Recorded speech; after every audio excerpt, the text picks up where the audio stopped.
the stream. Sorry about that. Just need to get these. And welcome to the stream. Welcome to Monday Night Raw's watch along. I'm very much excited for this watch along because we get the fallout from TLC. Now, will we get to see what's happened to the Fiend? What's going to happen with the Hurt Business now that they are the tag team champions? You know, so on and so forth. What else happened? Drew McIntyre retained and The Miz lost his Money in the Bank briefcase. What fallout are we going to get from that? So there's a few different things we're going to find out tonight. And I'm going to get to the preview in a second. You just open what I need to open to watch Raw first.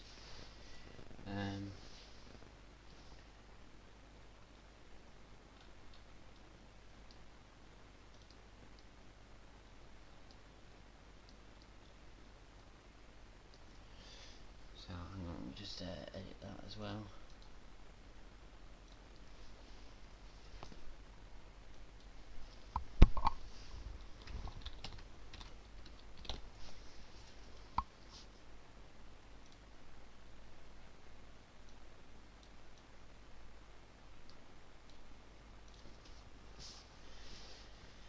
So yeah, we're going to find out a few things tonight. I'm looking forward to it. TLC was a really good pay-per-view in my opinion. I can't say there was a bad match on it. Yeah.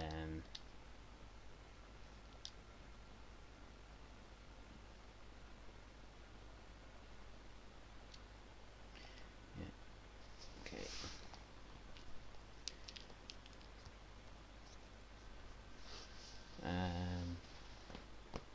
Let's go in here.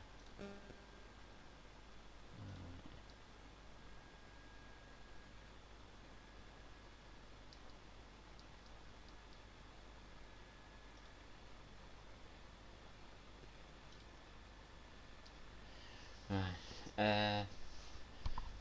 Let's have a look at the preview.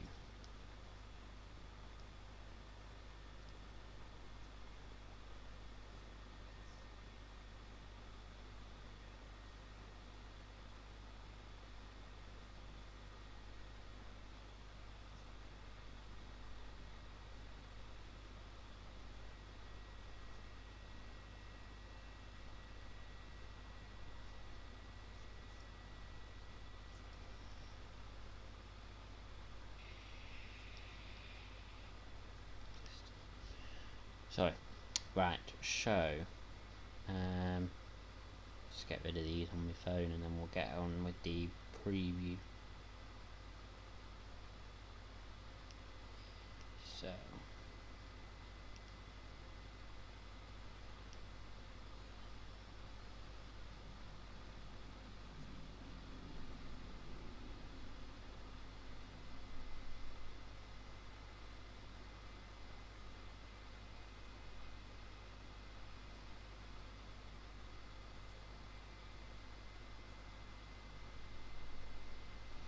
right, so the actual WWE website, let's see what we've got.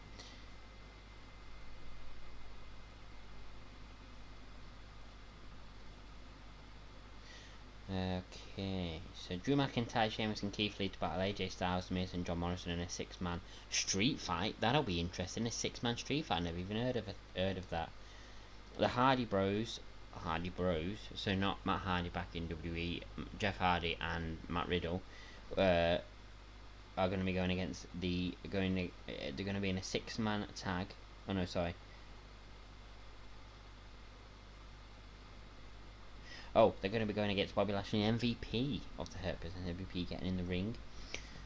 WWE Women's Tag Team Champions Charlotte Flair and Asuka to kick off tonight's Raw. So that's what we're going to be kicking off with. So we know what we're going to be kicking off with, and that's it. As far as the preview goes, but that's 3 things that I'm looking forward to in that preview. Plus, we get the fallout from what happened as well at TLC. So it should be a good show, and I'm very much excited for it. Just give me a sec.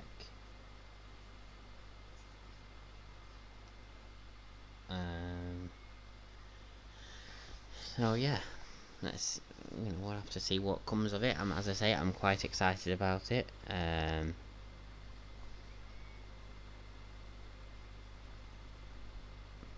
Oh, hi Brahma. Bloody hell, you were quick. Welcome to the final W Raw stream before Christmas. Glad you could join us. A couple of quick house rules. Firstly, I didn't even have to ask you to do this, Brahma. This time, this is what a mod's all about. Honestly, thank you. A couple of quick house rules. Firstly, try to keep the conversations clean and non-threatening / aggressive. Casual swearing is fine, but don't swear at the host, moderators, or other watchers. Secondly, we keep getting requests to do so, but we can't broadcast any portion of the show with or without audio, so please don't ask us to do so. Also, please don't spam or troll the chat with irrelevant posts or try to sell anything, etc. We're here to watch wrestling. Anyone repeatedly ignoring these polite requests will either be muted, removed from the stream, or in worst case scenario, banned from the stream and channel. Let's hope it doesn't come to that. Sit back and enjoy the penultimate Raw 2020. Merry Christmas and Happy Holidays. Thank you, Brahma, for putting that up. So what would you? I don't know if you heard my preview, but we're getting a 6-man street fight, a 6-man tag street fight. Sorry, between Keith Lee, Sheamus, and Drew McIntyre. They're going against AJ Styles, The Miz, and John Morrison in a 6-man street fight. As I said, we're getting the Hardy Bros. So. Matt Riddle and Jeff Hardy going against MVP and Bobby Lashley, and we're also getting the women's tag team champion Charlotte Flair and Asuka to kick off Monday Night Raw. So that's what is happening in the preview. What would? Yeah, I think Drew and team will win that. But what are you most looking forward to for coming up on Monday Night Raw? Because there's a few things. Hopefully, we're going to get the fallout of. So we're going to find out what's happened to the Fiend. Hopefully, we're going to get the fallout from The Miz losing, I think, obviously we'll get fallout from The Miz cashing in and not being successful with his Money in the Bank briefcase. What else? Obviously the Hurt Business will be around to celebrate their tag team title win. So there's a few different things that could be exciting. So, most looking forward to Asuka and Charlotte. Well, they're kicking off the show, so you don't have to stick around and watch the rest of the show if that's what you're most looking forward to, Brahma. Yeah, I think tonight all faces will win. It is near Christmas, isn't it? So WWE are going to want to make us all happy, so they'll have all the faces win, and then the Fiend. We'll see what. I don't know if we'll actually find out tonight what's happened to the Fiend, but we might do. So, let's just sort this camera. Oh shit, I just knocked it by accident. Alright, that's better.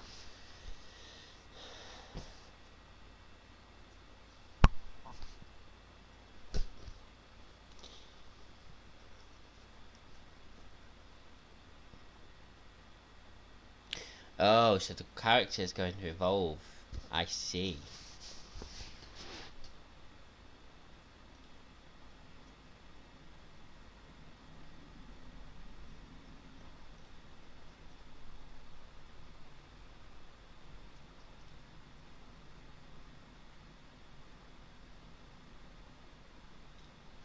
I see. Also, I literally posted a message about 2-3 minutes before I went live about a new Discord server that I've created. I co-own it with another streamer called Joe Messler. He streams mostly Flight Simulator, but he does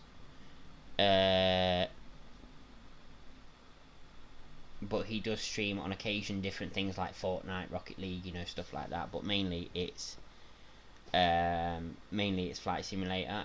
Yeah, so I posted a message there with a link to the new Discord that I co-own with Joe Messler. Also, go and check out Joe Messler. Go follow him. He's fantastic at what he does. I mean, obviously, if you're not a big fan of flight sims, then you're not going to be a big fan of his channel. But at least drop him a follow. He's a really nice guy. Deserves to follow. So yeah, be much appreciated if some of you could join that Discord server, because it is going to be the best place to find out what is happening with my streams. And also, if you want to keep up to date with drone streams as well, you can keep up to date with his streams on there as well. So it'd be much appreciated if some of you could join that. It's on my Facebook page, so people watching on YouTube, if you go to my Facebook page, if you just search Tom Burns, as you can see at the top of the stream above the chat box, it's spelled exactly like that. So if you go onto Facebook, search that, and then you'll find my page and you'll find the link. Yeah, would be much appreciated if some of you would join that. Jimmy Panther, thank you for watching on Facebook. I will check out Wyatt's Twitter. In fact, we'll do that now. Gives us something to do, doesn't it, while we wait for Monday Night Raw to start. Let's get rid of that, and then we go in there. Put that. Right, okay, so...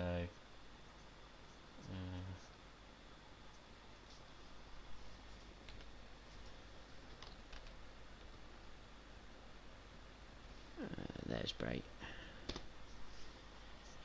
Let's see what he's put. Oh my god. 20 hours ago he posted a picture of some sort of bug.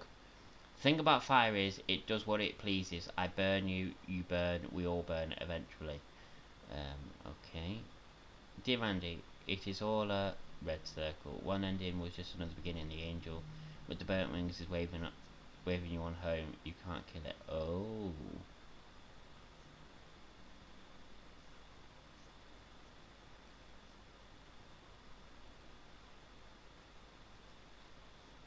Interesting. A lot of interesting stuff there.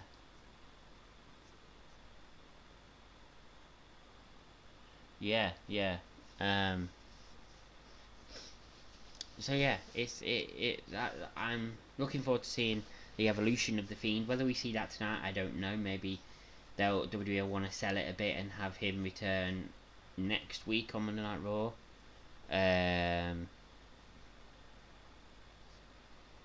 We shall see. Although it is the Fiend, so the Fiend could just, like, his evolution could just come back straight away and continue this rivalry with Randy. I reckon like a last man standing match or something like that at the Royal Rumble would be perfect for these two. With the Fiend winning with the Mandible Claw and knocking Randy out. That's my opinion about what would happen in that match. But we shall see. It's going to be very interesting tonight on Monday Night Raw to see what is going to happen.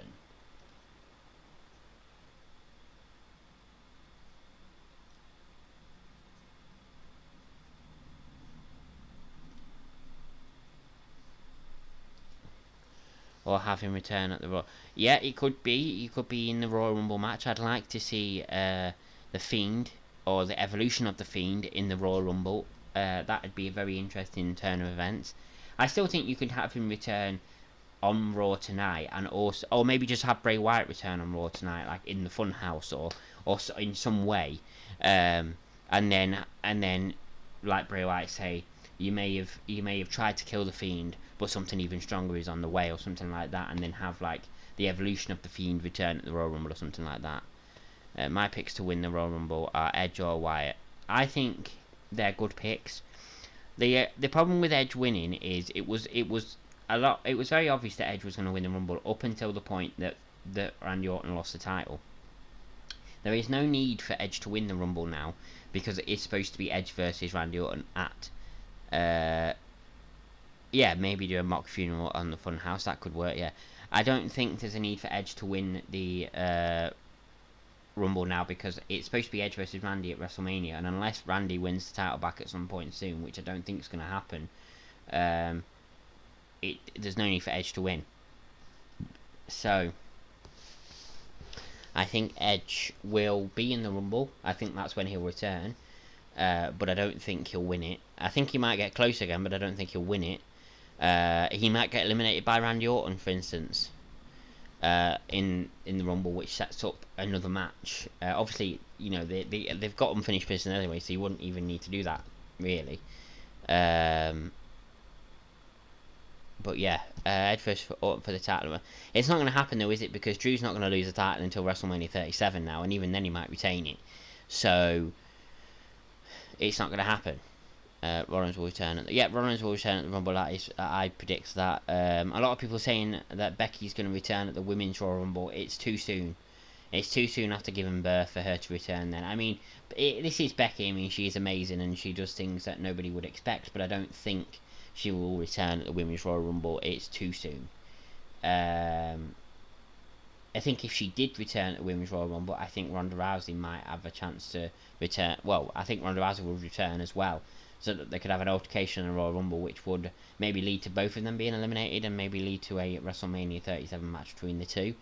However, I don't think that's going to happen because I don't know when Rousey is supposed to be returning. No, I don't think Becky can physically return. I think it's too soon. I think she needs to get back in shape. I think she needs to have lots more rest yet. But this is WWE. You can never say never. I don't think it's 6 months. I think you can return earlier than that. It depends on how your body is, and Becky is still relatively young. So it depends what your body can handle, but I don't think they'll push her to return too quickly. I think they'll leave her to do what she needs to do. I think they'd rather her return.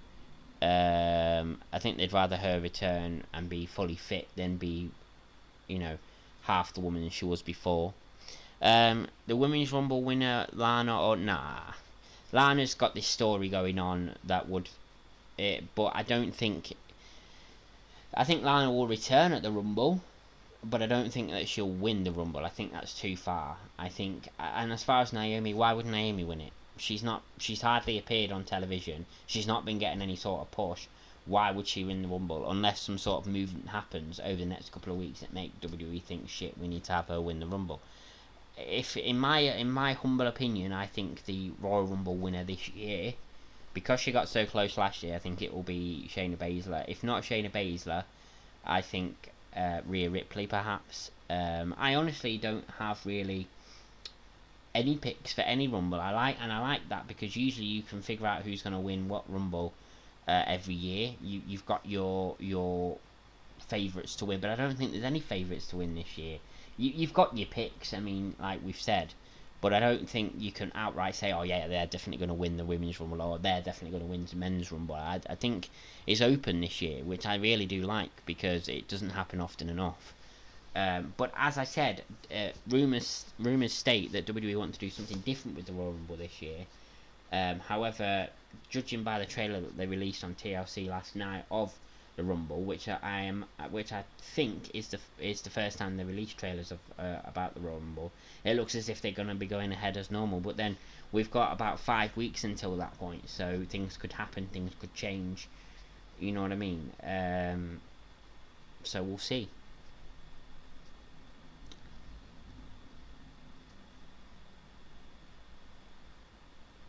So we've got about half an hour till the show, and I've got a little idea here. Does anybody here watch Cultaholic? I'm just trying to think of ideas as to waste a bit of time. Does anybody here watch Cultaholic? Because if you do, Ross Tweddell from Cultaholic does what the fuck moments for each show of WWE, and I think he does AEW as well. So if you would like, I could do a reaction to his TLC what the fuck moments. I'm not going to get copyrighted from it because it's not actual WWE content. They don't show anything from WWE, so I won't get copyrighted from it. And if you want me to do a watch along for that right now while we wait for Raw to come on, because I think it's only like a 15-minute video, which would kill some time now, and then obviously the last 10 minutes before the show comes out I'll be away to get my food anyway. I'm just trying to think of something to kill the time instead of me just sat here not talking and just waiting for the show to start. It's a bit crap, so it's all down to you. If you want me to do a watch along to Ross Tweddell's what the fuck moments for TLC, just let me know and I'll do it. But you're gonna have to be quick in letting me know, because I think it's like a 15-minute video, I think.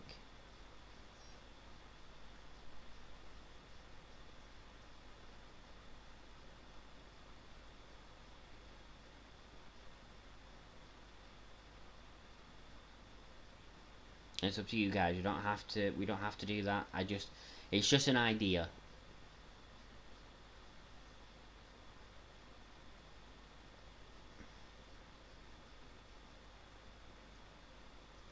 Or we could discuss our highlights of the year. Yes, yes, actually, very good idea. Never mind about that. Let's discuss our highlights of the year. So, I'm gonna go. My first highlight of the year that happened in January, it has to be the return of Edge. It has to be. I mean, there was rumours leading up to the Rumble that Edge was medically cleared to compete, but a lot of us didn't believe it. His injury was that severe that if he had one bump, he could be paralysed. That's what he said in his retirement speech.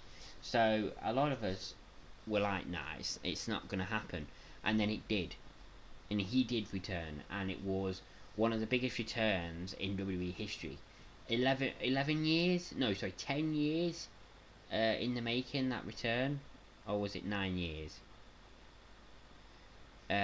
Something like that. I think it was either 9 or 10 years since he had wrestled his last match. He returned. There's not many people that are out for that long that can return and compete as well as he did. So yeah, so that has to be one of the highlights for me. As far as WrestleMania goes, yeah, Drew winning the Rumble was a good highlight, but I wouldn't say it's one of my highlights of the year. It is a highlight, but it's not. I wouldn't put it up there with one of my biggest highlights of the year. I say my second highlight of the year was at WrestleMania when The Undertaker and AJ Styles went 1-on-1 in a boneyard match. That was fantastic. That match was fantastic, and it was perfect for The Undertaker to perfect last match for The Undertaker and perfect match for The Undertaker to say goodbye in. I don't think we need to see The Undertaker in another match now, and he's already retired, so we're not going to see it. Drew winning the title again, it's a highlight, but I wouldn't put it up there as one of my biggest highlights. My biggest highlight from WrestleMania, as I literally just said, would be the Boneyard match. The Firefly Funhouse match was just all over the place. I didn't understand it in any way, shape, or form. I'd say my next highlight after that, I'm just trying to think.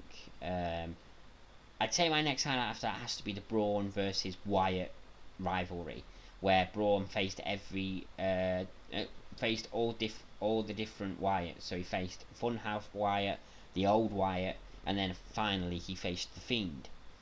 I liked that. I liked that they brought all three Wyatts to fight Braun, and finally Braun lost to the Fiend. Of course, then the next highlight has to be the return of the big dog Roman Reigns. Unfortunately, his return got very boring very quickly. Elvis Apaza Arviri, thank you for watching on Facebook. It was marred very quickly, Drew's return, in a very boring heel turn.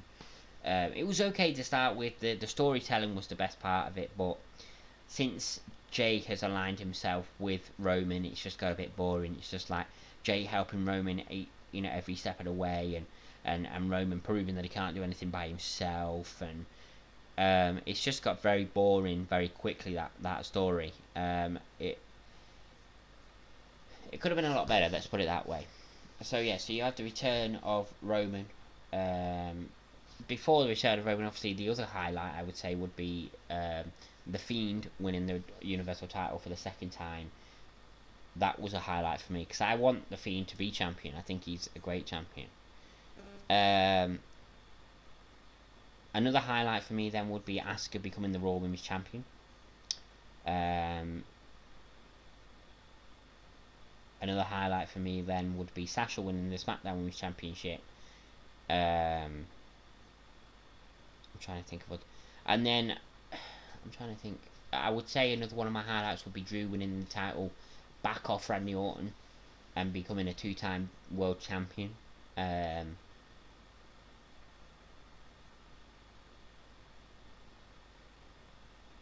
I would then say my second highlight, my next highlight would be SmackDown getting absolutely demolished at Survivor Series.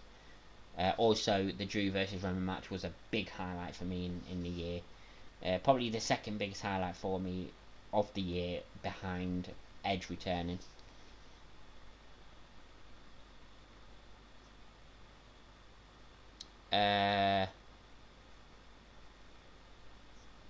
So there's that, and then my final highlight of the year, well, so far, would be the Fiend being burned alive. So we'll see what happens for the rest of the year. I could be adding more highlights on, who knows. But considering most of them highlights happened on a pay-per-view, I doubt that anything's gonna be a highlight now for the rest of the year. But we shall see. Anyway, Brahma says, oops, my highlights: Drew winning the Rumble, and then the title being the and then the title being the first Brit to win. Edge returning, Asuka winning Money in the Bank and her push, Io Shirai being pushed in NXT, and as a WCW fan, seeing Goldberg win the Universal title again. Fair. All of them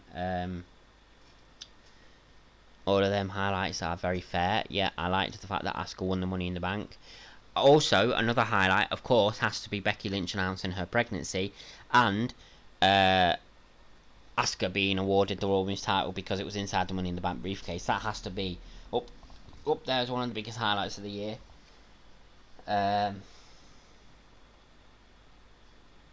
So yeah, some good highlights there. Some good highlights. It's not been a bad year in terms of WWE. Could have been a lot worse. We'll see what 2021 brings us. We'll see what WrestleMania brings us, and if there's any surprising returns at the Rumble. Of course, Edge most likely will return at the Rumble. So will Rollins. So will I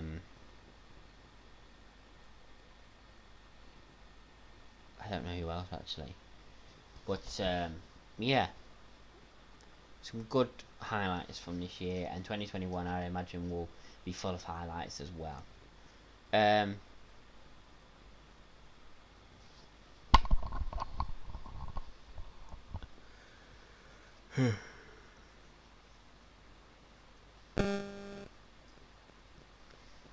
trying to think of any other highlights that I may have missed. No, I can't think of any other highlights. No, that's it really. That's all I can think of as far as highlights go.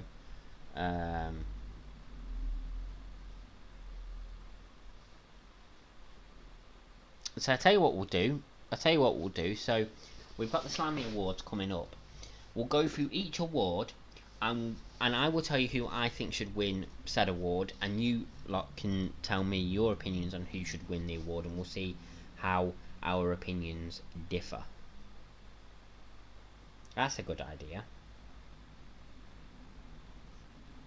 Of course, I'm going to be doing a watch along for the Slammy Awards.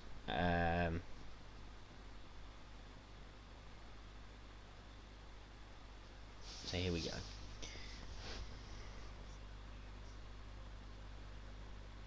So here we go. So let's go to the bottom. So here we go. So the first Slammy Award is Return of the Year. The nominees are Edge, Roman Reigns, MVP, Goldberg, Sami Zayn. There's only one winner there, and it has to be Edge. What do you think? It has to be Edge there. I mean, don't get me wrong, Roman Reigns' return at SummerSlam was pretty big, but not as big as Edge's, because Roman was only out a couple of months. Edge was out for about 9 to 10 years before he was able to return. MVP, yeah, he was gone a few years, but not really that exciting of a return. Goldberg is returning all the bloody time, so it's not really that exciting. And Sami Zayn I couldn't give two shits about.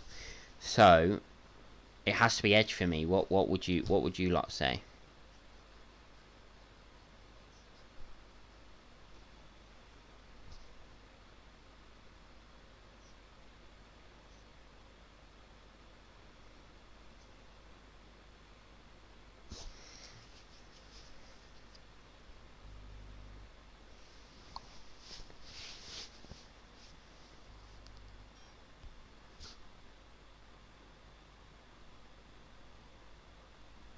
So what would you say? What would you say would be your return of the year? As I say, Edge is mine, but the nominees, as I said, are Edge, Roman Reigns, MVP, Goldberg, Sami Zayn. Which one of them would you say would be the return of the year? In my opinion, there's only one winner, and it's Edge. But what would you lot say?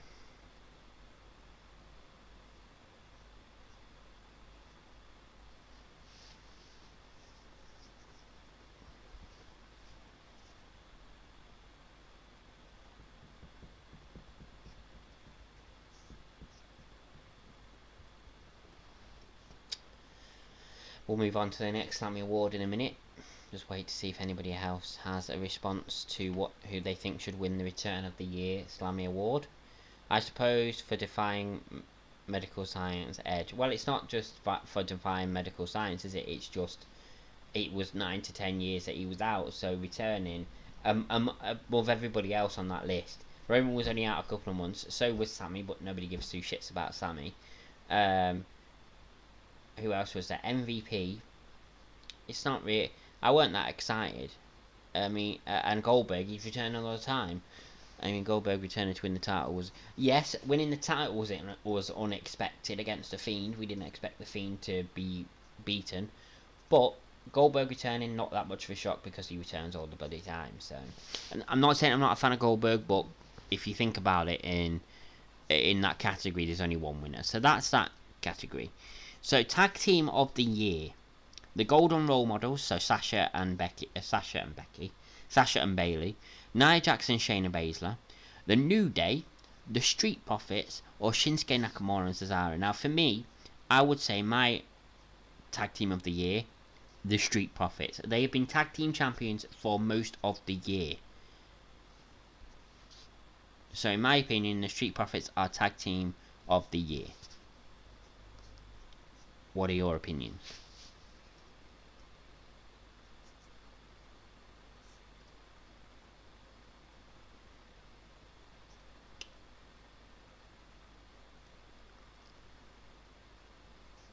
No, they weren't on the list, Asuka and Kairi.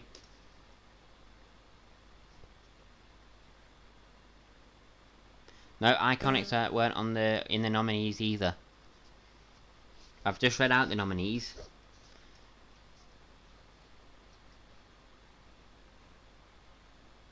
But of those listed, really, Bayley and Sasha.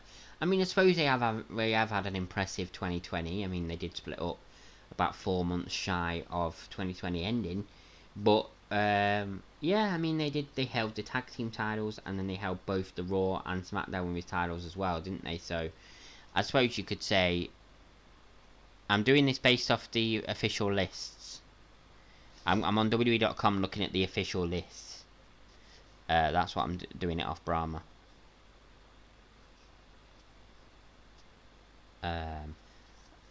So yeah, I'm doing this based off the official list. Yeah, well, what else would I do it off, to be fair? But yeah, so yeah, you could say that they were Tag Team of the Year, but in my opinion, Street Profits have had a very, very lengthy reign as Tag Team Champions, and have looked dominant in pretty much each of their wins. Well, not dominant, but they've seemed to be able to get the wins, and they have heart. So yeah, they're my Tag Team of the Year. So, Rivalry of the Year: Seth Rollins versus the Mysterio family, Drew McIntyre versus Randy Orton, Edge versus Randy Orton. Yeah, I enjoyed their humour, but the split, I would have done better. Rather have Sasha as a face, have them both as heels turn on each. No, I like Sasha as a face. Sasha's really good as a face, and she's really good as a heel. And you know why she's really good as a face? Her character doesn't change as a face. The only thing that changes when Sasha is a face, that she doesn't have a go at the crowd. She's literally the same person, but she just doesn't have a go at the crowd. That's why she's so good at doing both.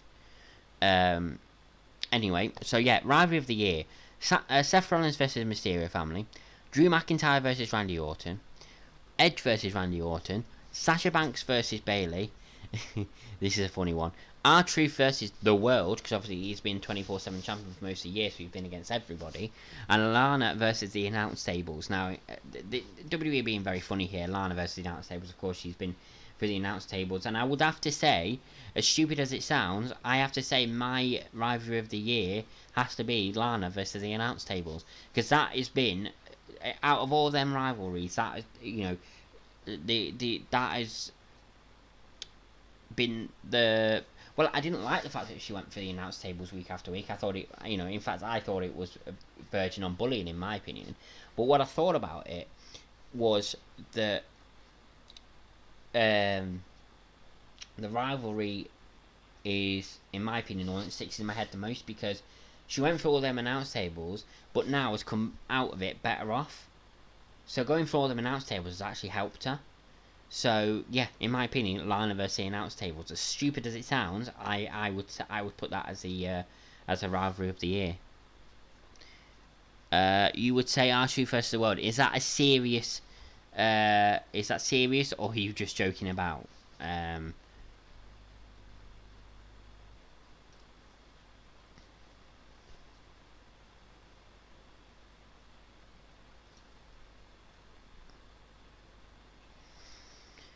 I mean, with R-Truth,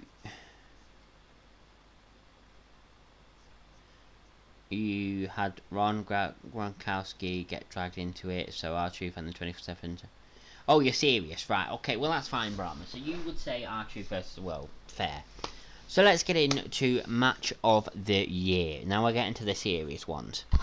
So match of the year, these are the nominees: Undertaker versus AJ Styles Boneyard match at WrestleMania 36. The New Day versus the Hurt Business. For I don't even know why this is part of match of the year, because it's not even a contender in my opinion. But let me just read them out. The New Day versus the Hurt Business Raw Tag Team Championship match, Raw November 16th, 2020. Edge versus Randy Orton, the greatest wrestling match ever, WWE Backlash 2020. Men's Royal Rumble match, Royal Rumble 2020. AJ Styles versus Daniel Bryan Intercontinental Championship Tournament Final, SmackDown June 12, 2020. Roman Reigns vs Jey Uso Universal Championship Hell in a Cell I Quit match, WWE Hell in a Cell 2020. Sasha Banks vs Bayley SmackDown Women's Championship Hell in a Cell match, WWE Hell in a Cell 2020. AJ Styles vs Sami Zayn vs Jeff Hardy Intercontinental Championship Triple Threat Ladder match, WWE Clash of Champions 2020. Drew McIntyre vs Roman Reigns, Survivor Series 2020. Becky Lynch vs Asuka Royal Rumble 2020. This is a difficult one for me because I've got 3 that I could pick out there. And the 3 that I could pick out are Drew McIntyre vs Roman Reigns Survivor Series 2020. Edge vs Randy Orton, the greatest wrestling match ever. Or The Undertaker vs AJ Styles Boneyard match. I think out of the 3, I have to pick this one because it was his last match. He's now retired. It has to be the Boneyard match, just as you say, Brahma. It has to be the Boneyard match. It was great storytelling. The cinematics in the match was fantastic. My favourite part of the match was where AJ Styles thought he was about to bury The Undertaker alive, and The Undertaker, light come on behind AJ Styles, and Undertaker just appeared behind AJ Styles. That was my favourite part of the match. So yeah, that has to be.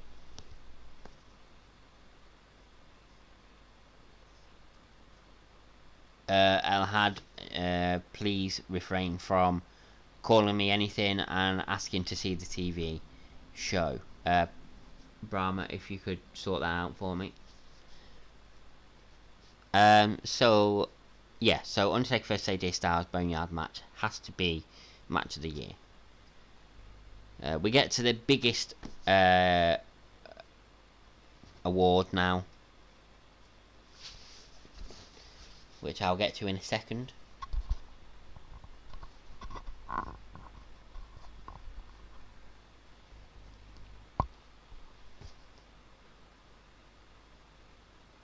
Oh.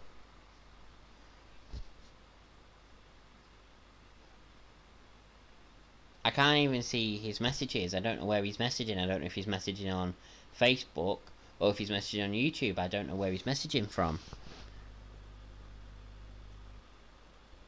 Let me just close it and open it back up and see.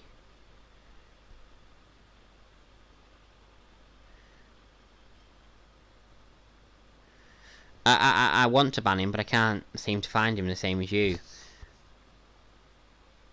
He's not on the Facebook feed, but I've got my YouTube chat next to me here, and he's not appearing in the YouTube chat. Just give me a sec, see if I go on the actual YouTube if it appears. No, go away. No, he's not appearing in the YouTube chat either. So where is he? Oh no, he is on YouTube, but why is it not appearing in the YouTube chat? But give me a sec, let me refresh the chat.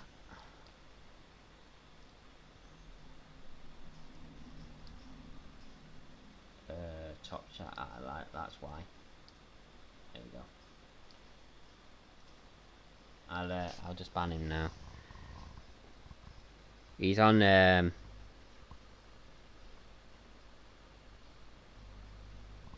we go. I've timed him out now. Yeah, he's on YouTube. Sorry, Brahma. I thought he was on. Facebook. Apologies. Yeah, he has done it before. He has asked to see this screen before, so I've timed him out anyway. If he comes back, I'll time him out again. Anyway, let's get back to our awards list. We're on the final award, and it's good timing because I need to go away and get my food in a second.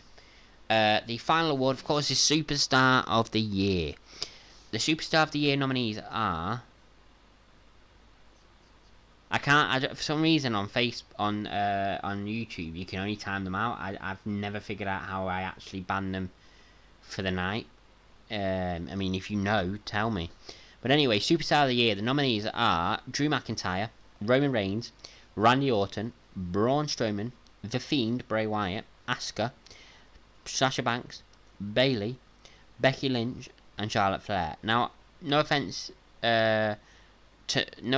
to Becky, but she's not been around for most of the year, so I don't even know why she's in this list.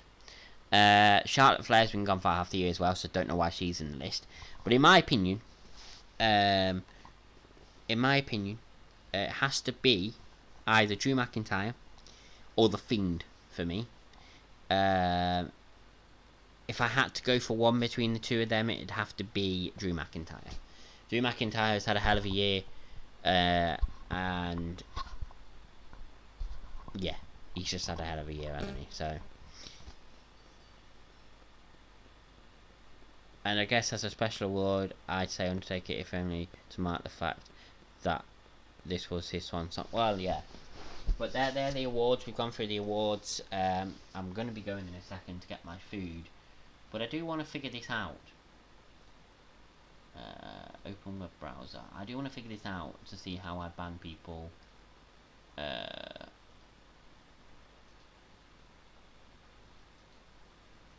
do I ban people? No, there's no participant, so he's not there.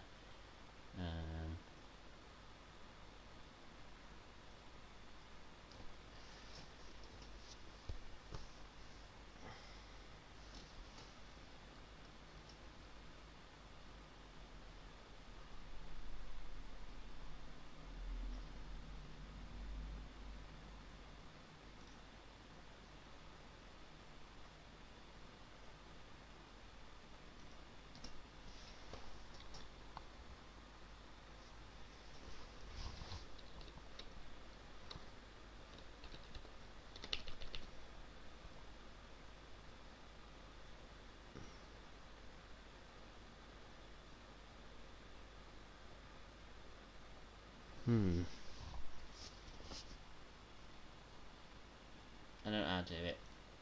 I'm a bit confused about it, to be honest. Okay.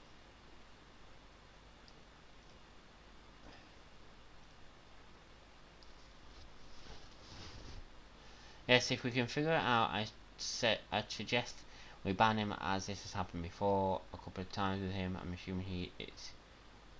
assuming he's a him apologises if I've got that wrong. He's not apologised or anything like that, but yeah, I think if I could figure it out, I'd ban him, but for some reason I can't figure it out. I don't know how I would do that, but we don't need to, and I'll just keep timing him out if that's the only thing I can do. But anyway, I hope you all are enjoying the stream so far. Not even started on Monday Night Raw yet, but we're about to. In about 8 minutes the show should start. But before the show starts, of course, as I always do, I'm going to go and get some food. So hang tight, and I shall be back with you shortly. And Brahma will keep you entertained until I am back.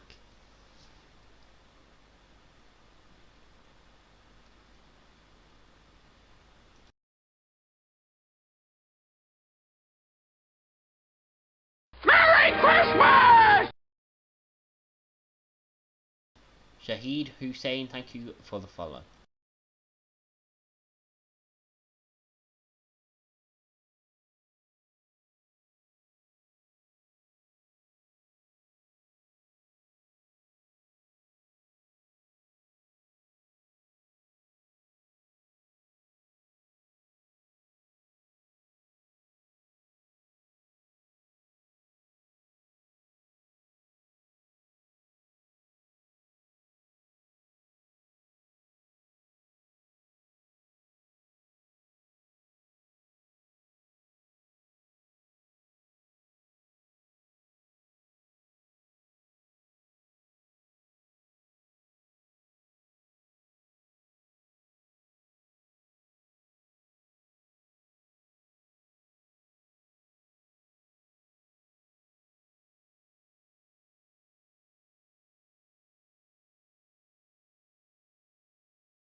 And we are back. Antonio Aguilar Suarez. Thank you for Merry Christmas! Let's see what's been happening. Trying to figure out how they switched Bray with the dummy as a shoot. No, they didn't set Wyatt on fire. It was definitely a dummy.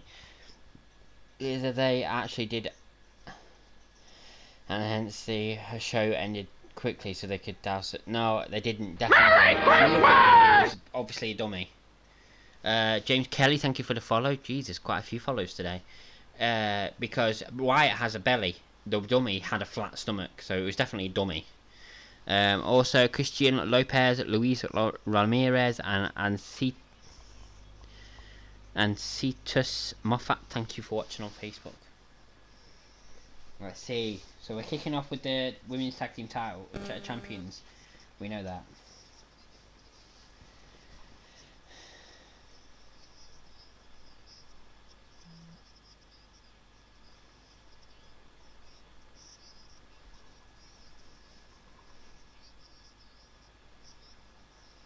Or because nobody can actually see what's happening in the ring, as the Thunderdome feed is just the same as what we see on TV. Nobody could see the switch. Well, exactly. The Firefly Inferno match Fallout tonight.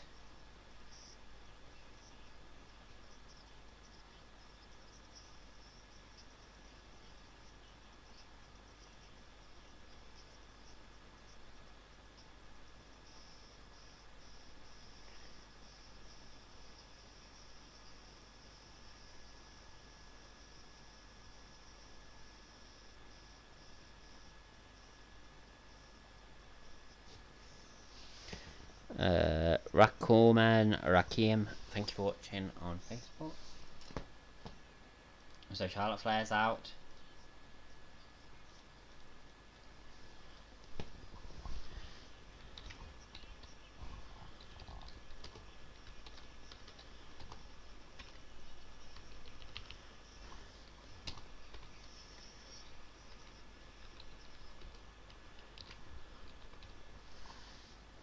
So many watchers tonight. I know. I'm quite impressed actually.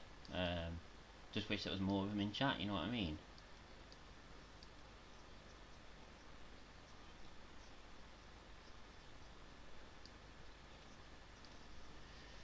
Oh.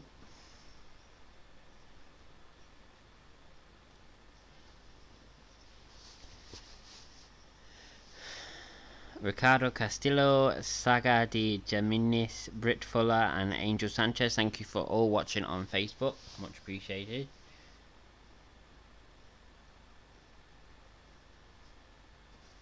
So now we're just seeing what happened last night now on TLC.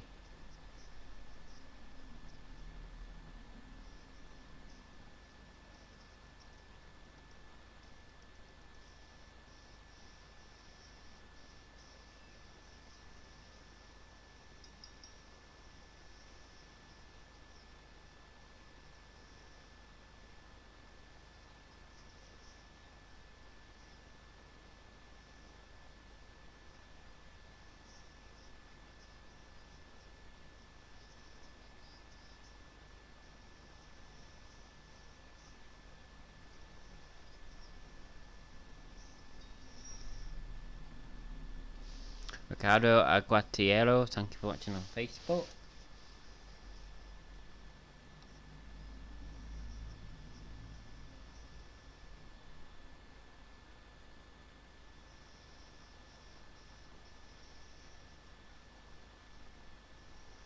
Let's see what Charlotte has to say.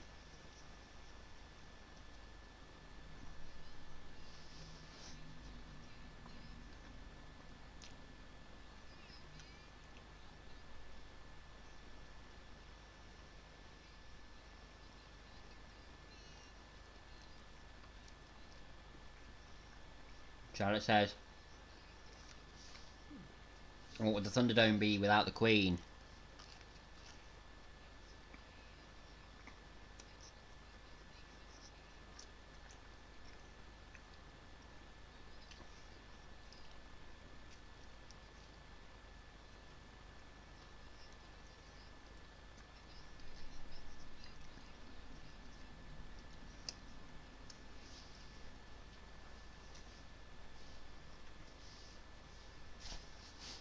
Charlotte saying that Asuka is the heartbeat of this division.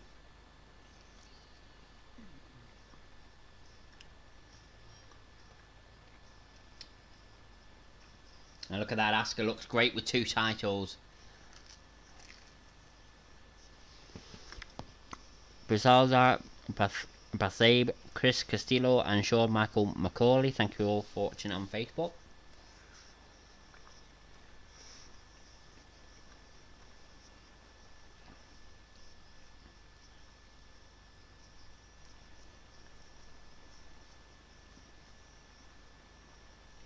Might exchange a hug in the middle of the ring.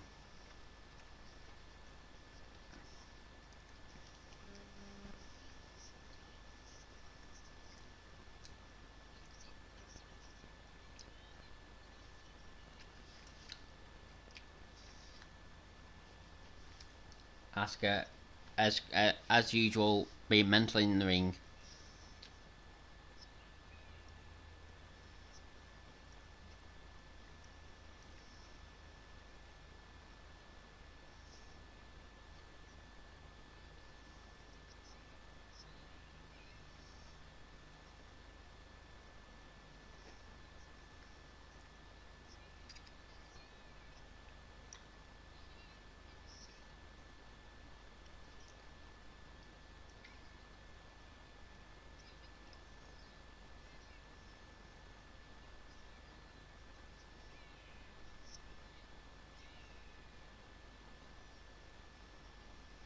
Asuka saying that Shayna and Nia weren't ready for Asuka, and they definitely weren't ready for Charlotte.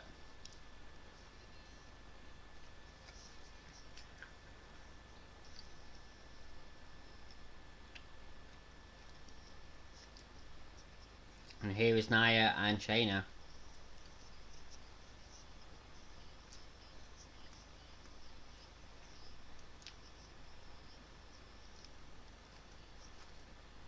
William Rodriguez, thank you for watching on Facebook.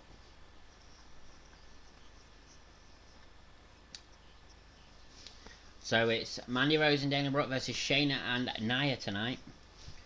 Not good for Mandy and Dana that, because Shayna and Nia are not in a good mood.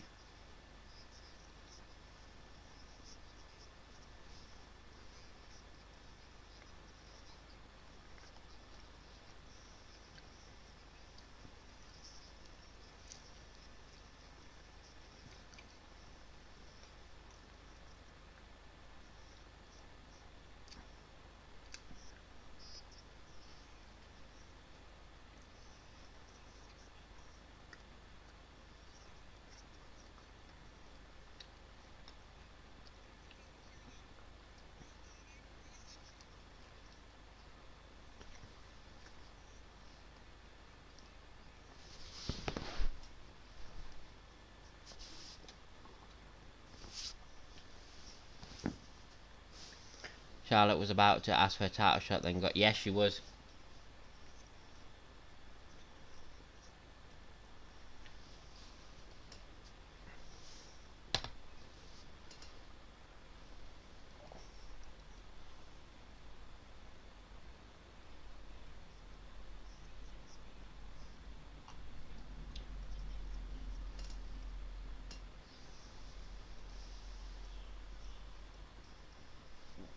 Here comes Mandy and Dana Brooke now.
So it looks like we're going to have that tag team match now.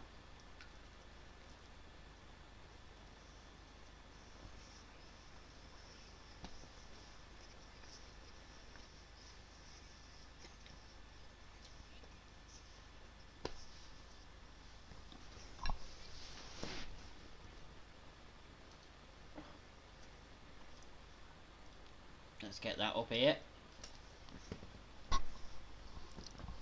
Santos Cablon and Antonio Garcia Soto, thank you for watching on Facebook. Okay, so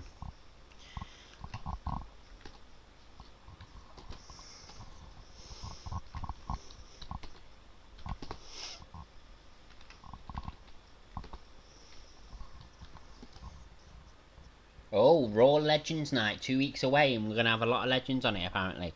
That is exciting.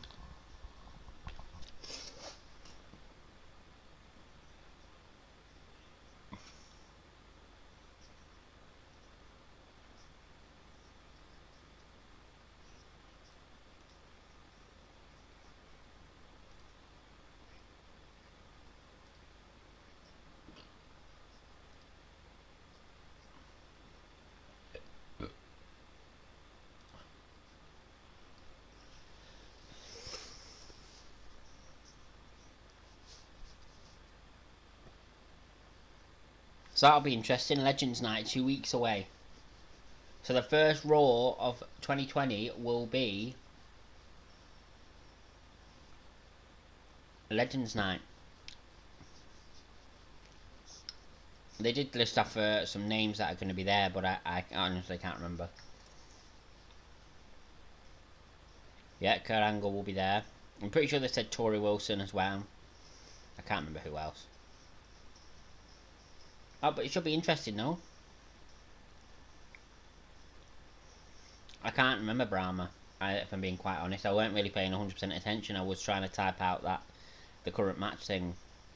But I did hear was the ending, because I looked at the TV and it said Legends Night, and I did hear the last name mentioned was Tori Wilson, I'm pretty sure. So that's why I remember her, but I don't remember who else.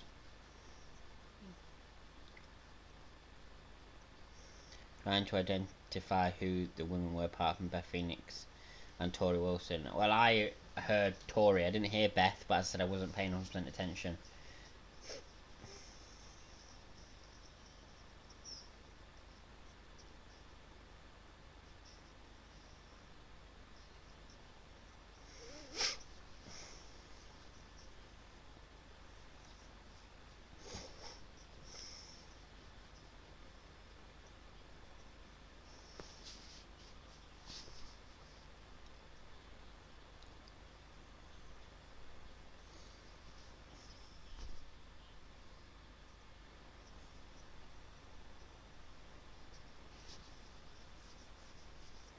I could have sworn I saw Gail Kim in the package, but she's still with Impact, I think.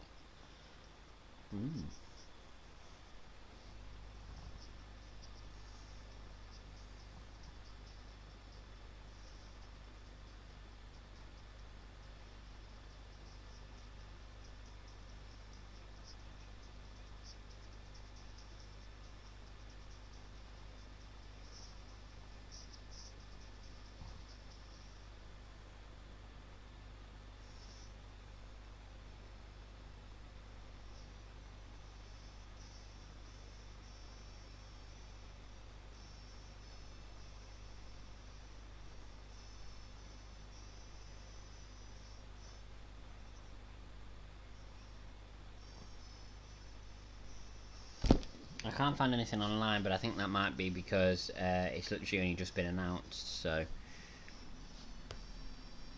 it should be exciting though.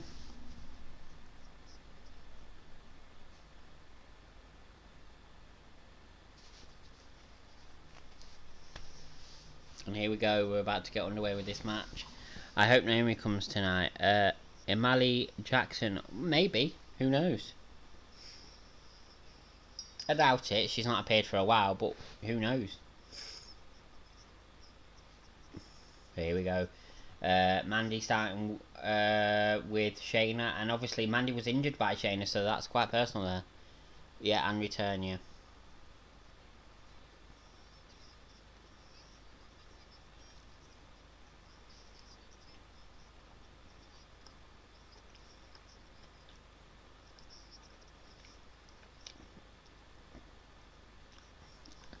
Ali Ahmed, thank you for watching on Facebook.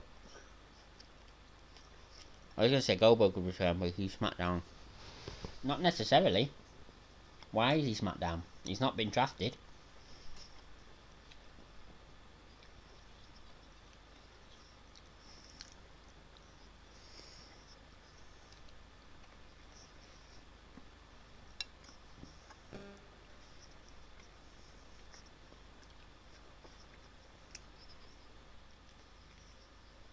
I want to kick. One. And Shayna kicks out after one.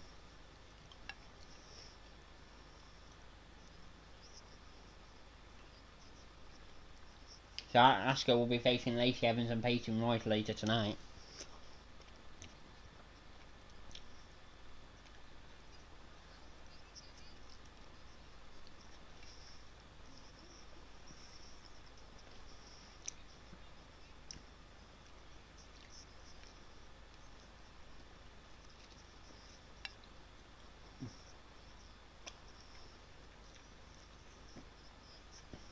Jax and Dana Brooke are in at the moment. Oh, Dana is squashed into the corner.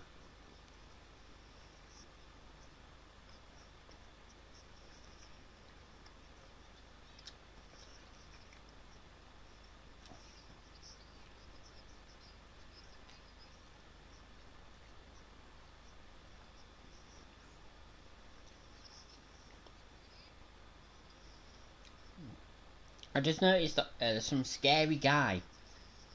If you look, when it shows you like the main camera, some scary guy. I don't know if he's put something on the screen or something like that, but oh no, he is just a normal guy, but he just looks scary.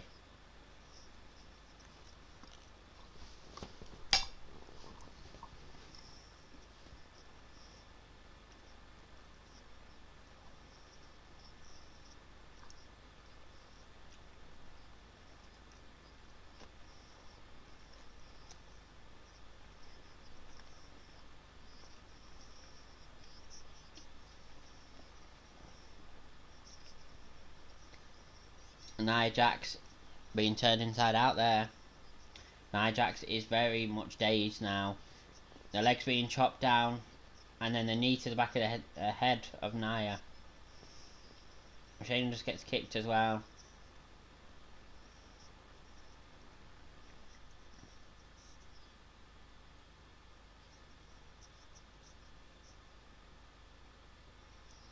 Oh, Mandy takes down Nia, and Dana takes down Shayna.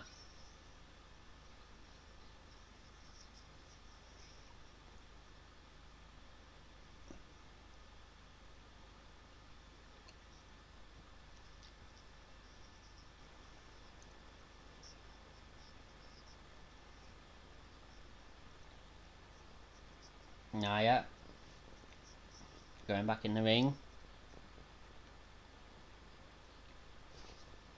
That's a decent match. Oh, Nia pushes Dana Brooke off the apron. Nia comes out the ring.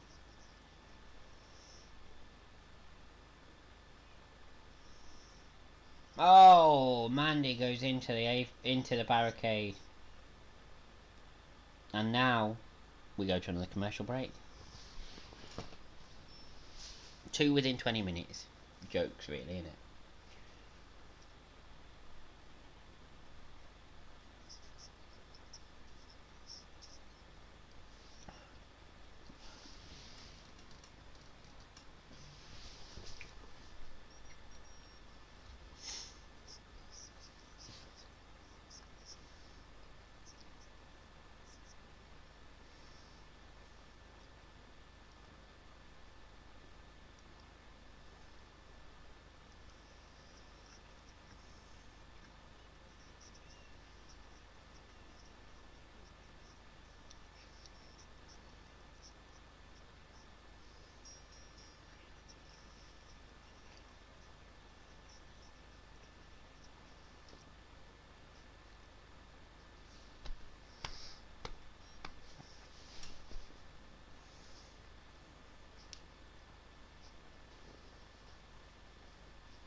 Should be getting back into it soon.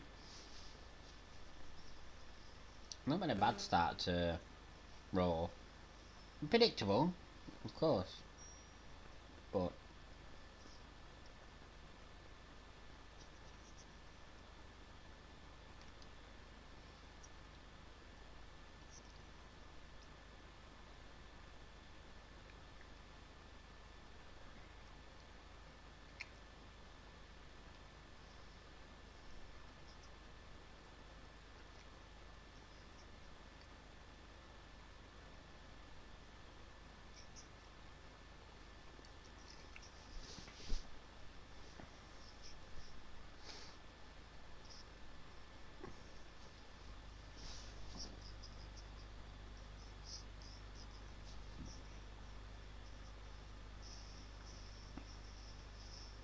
free people are following. We're doing well with the followers, I have to say. Right,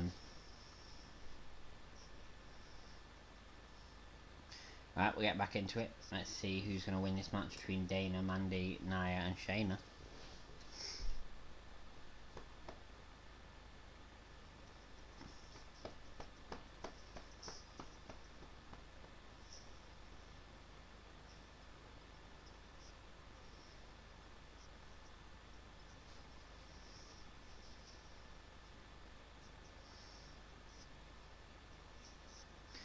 We're getting a steel cage match between Kevin Owens and Roman on Friday Night SmackDown for the title. That'll be great. And we're also getting an Intercontinental Championship match as well between Big E and Sami. We're also getting a third championship match. Asuka and Charlotte coming to SmackDown to defend their titles as well. That'll be a good SmackDown. As I said, because my mum's not up for Christmas now, I should be able to do Friday Night SmackDown on Christmas Day. I'm not guaranteeing, it depends how I feel on Christmas Day, but I might do a Christmas Day watch along, so if any of you are interested in that, I might do it. Brahma, welcome back. Porfidio Huari, thank you for watching it on Facebook.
Nia and Shayna in control of Mandy here.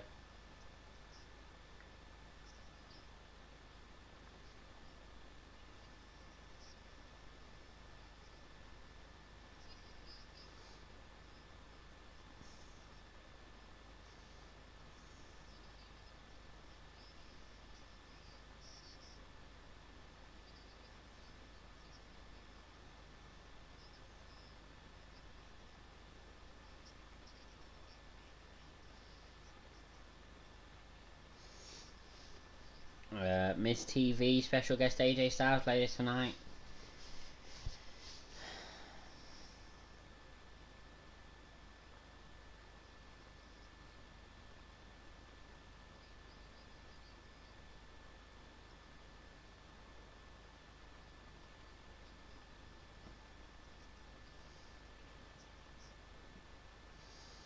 Nia in complete control here, and now she's going for the L. No, the leg drop, but she misses. Oh, we can't be hearing that. The controller is disconnected.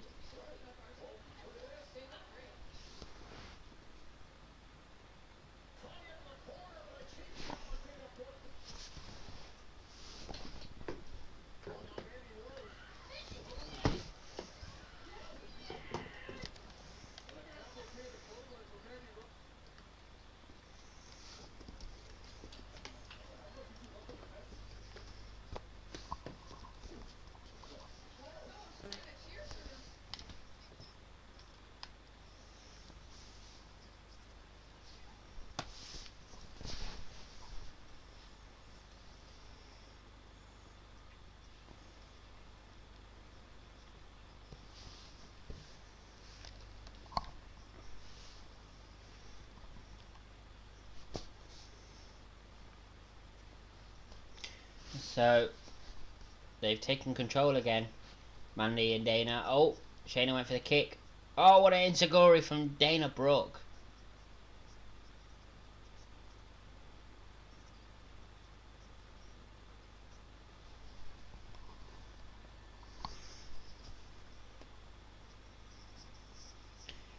One. No. Nia.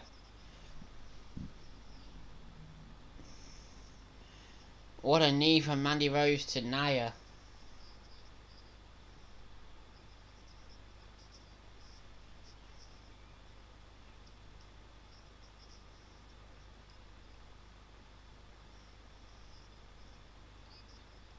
Oh, what a kick from Shayna. Oh, oh, oh. One, two. No, kick out from Shayna. Oh, what a backbreaker.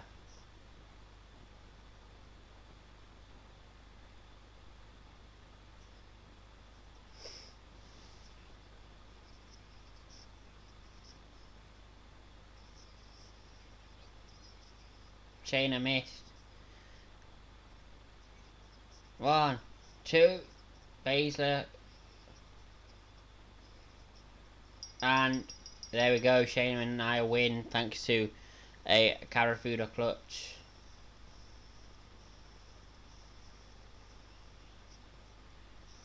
Kairi Sane vs Naomi is my dream. Well, it's not going to happen anytime soon. I don't think, Jackson, because Kairi doesn't really wrestle for WWE anymore, does she? She's back in Japan. I mean, she's still part of WWE, but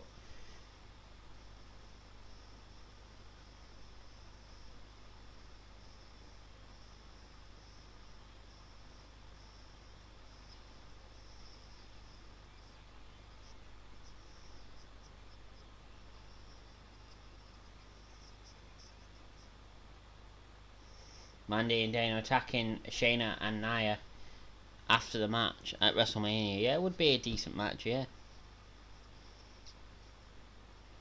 It'd be a decent match, actually, that. They're both really good, so as I said, it's not going to happen anytime soon, though.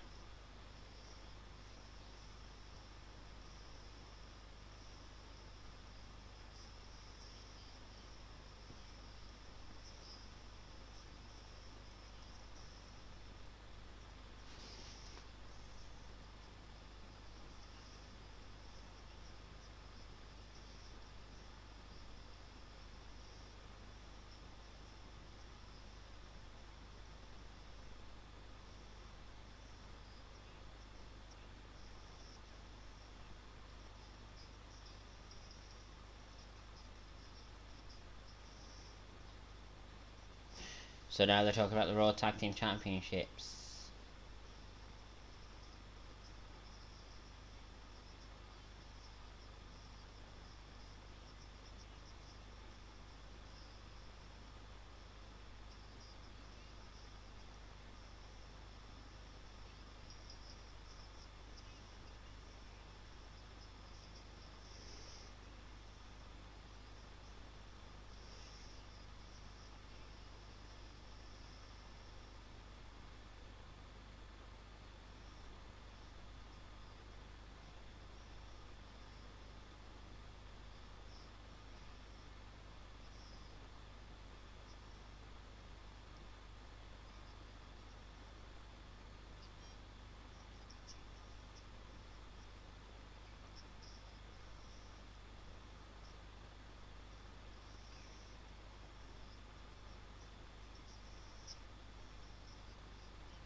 Hurt Business. Hurt Business are going to be out next with the VIP, a special edition of the VIP lounge, so we'll see what's going to happen there.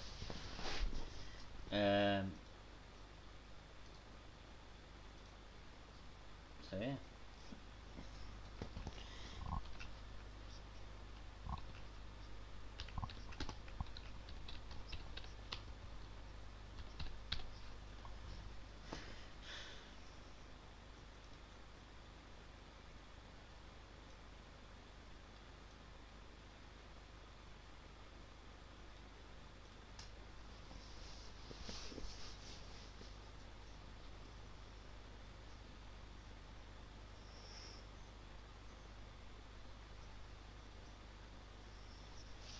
Let's see what the Hurt Business have to say. Probably just going to be your general heel promo.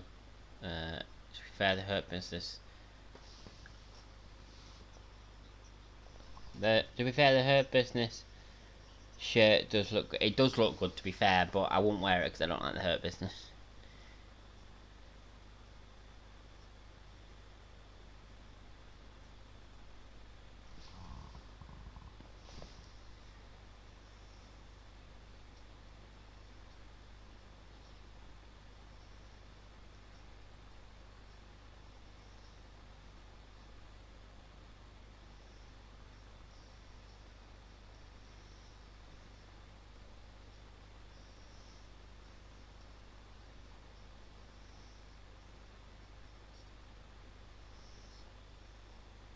So I just a bit preoccupied writing some emails. No, it's okay, Brahma. You know, you do what you need to do. I don't expect you to be 100%. At 100% focused on the stream 100% of the time. Oh, yeah.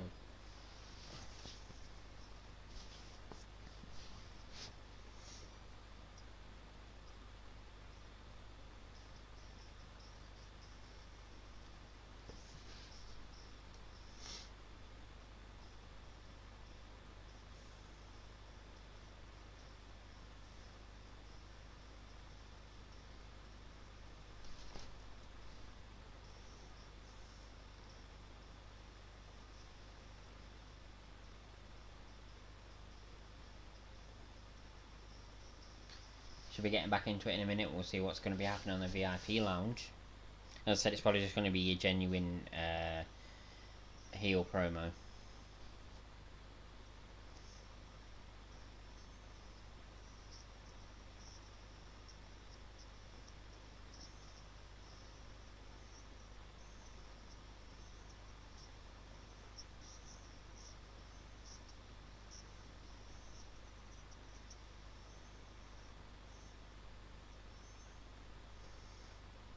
Right, we're getting back into it now. So, all the members of the Hurt Business have got titles apart from MVP, so which title is MVP going to go after? Because he can't go after the WWE Championship, that would just be completely unrealistic.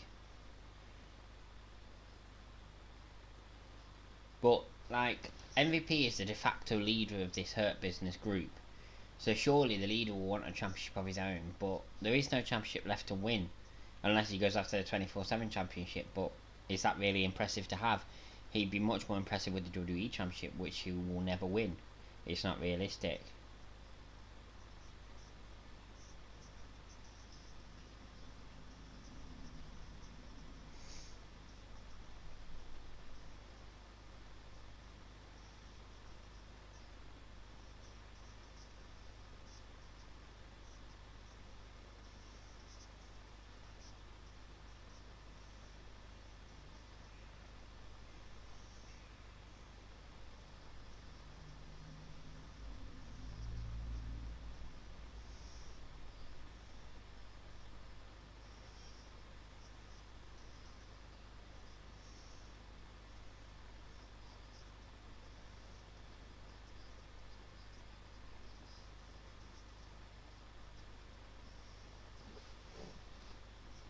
So there it is, Jeff Hardy and Riddle versus Bobby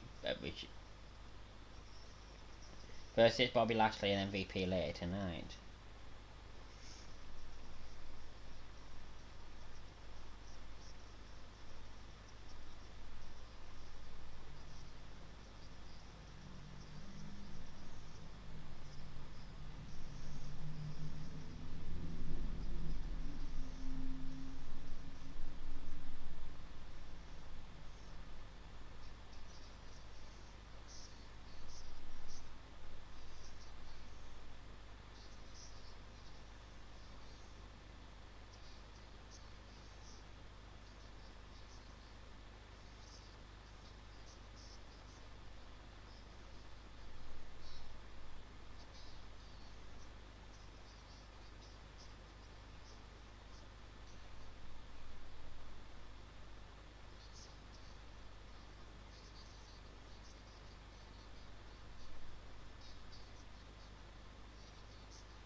As I said, just your general a heel promo at the moment.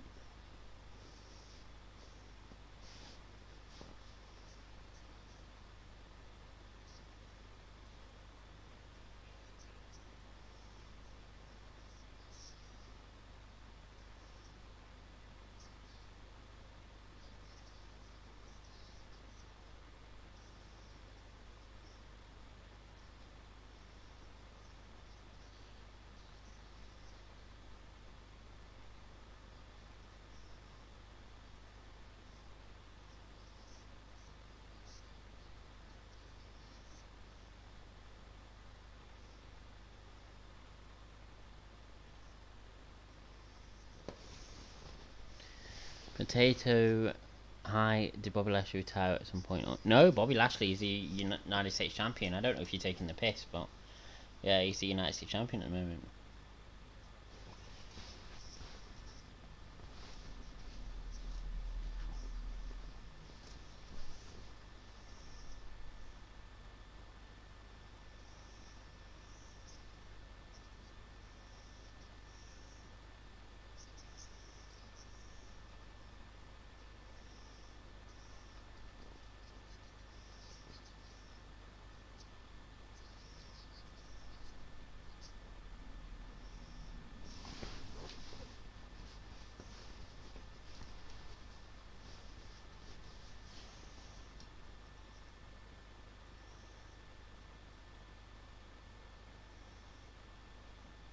So having a photo taken. Somebody gonna come out and interrupt that. Yeah, I thought he retired and like him.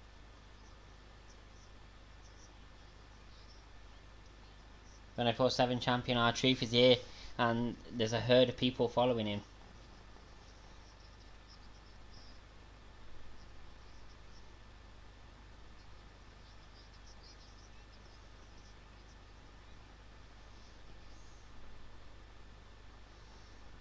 No, he didn't retire. He just left. And now here comes Jeff.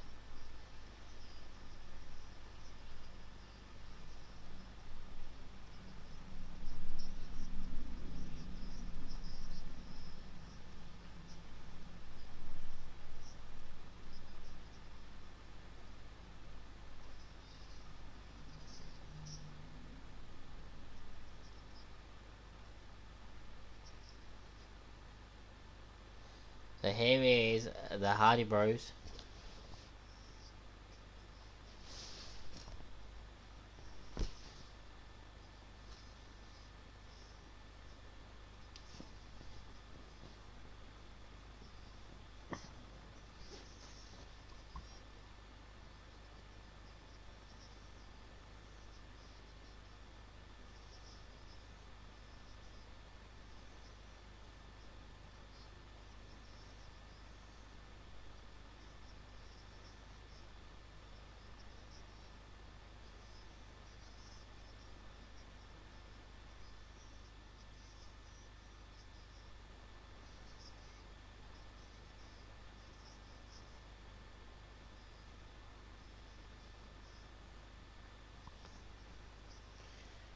Matt Riddle is just talking like some high dude who he's just got high. He's so funny.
So Hardy and Riddle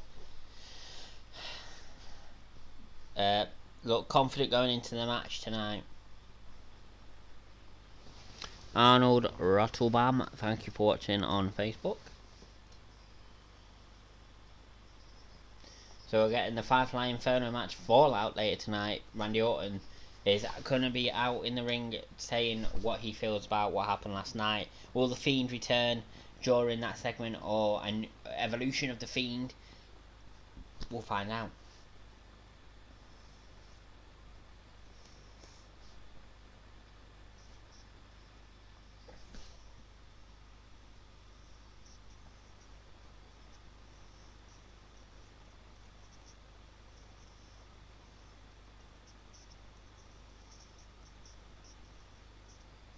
NXT actually looks good this week.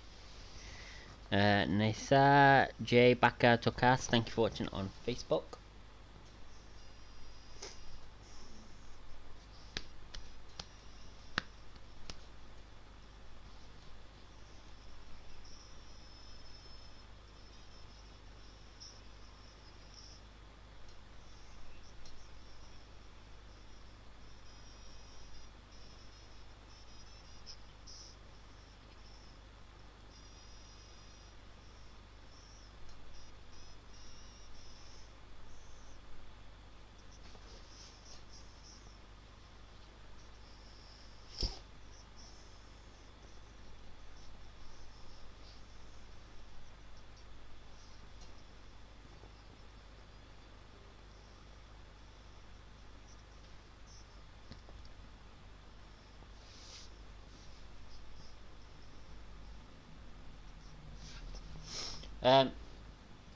Oh.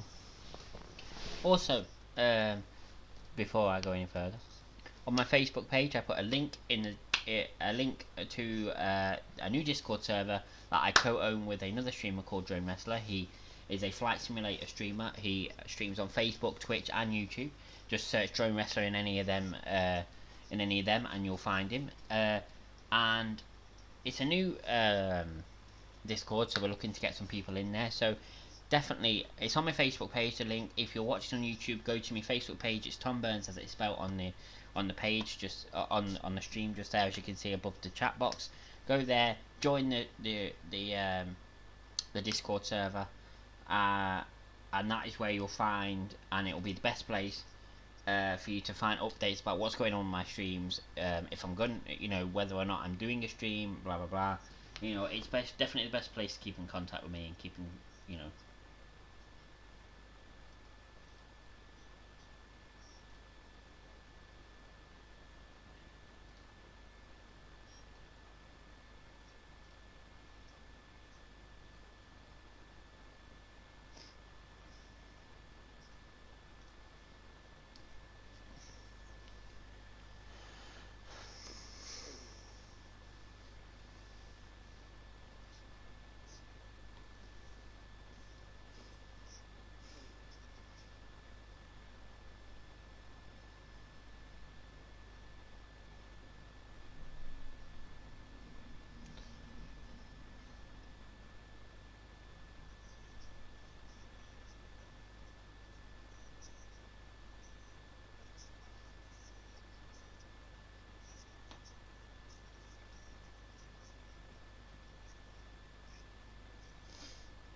Alright, we're getting back into it. Let's see what is going to be happening when we get back into Monday Night Raw.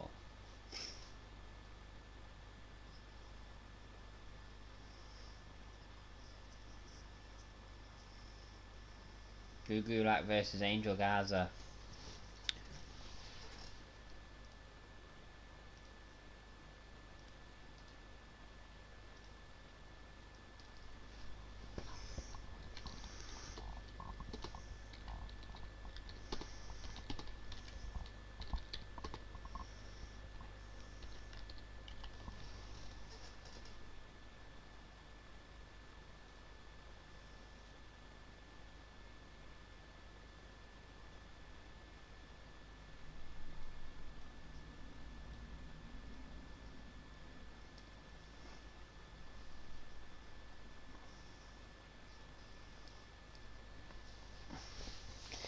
So this is a unexpected match. I didn't know this was going to be happening, and I've not really got much interest in it either, to be honest.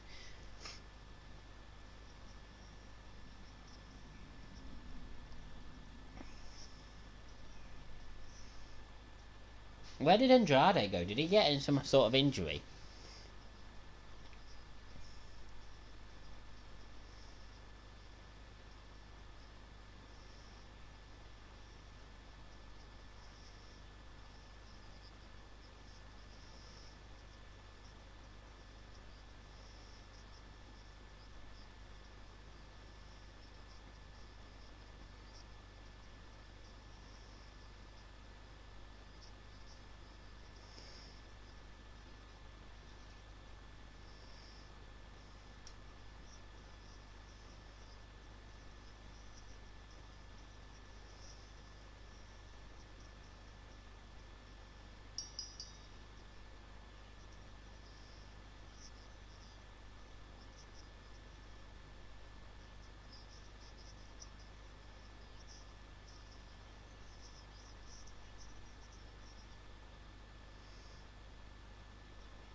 And this is back and forth already. Backbreaker from Drew Gulak.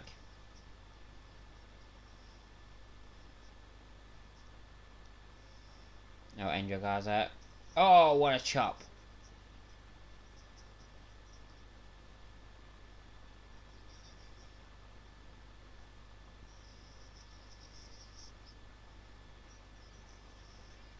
Oh, what a knee to the ribs. One. Oh, just kick out. One.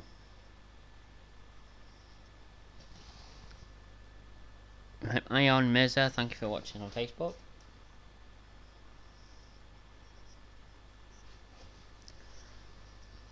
Jose Plandi, thank you for watching on Facebook.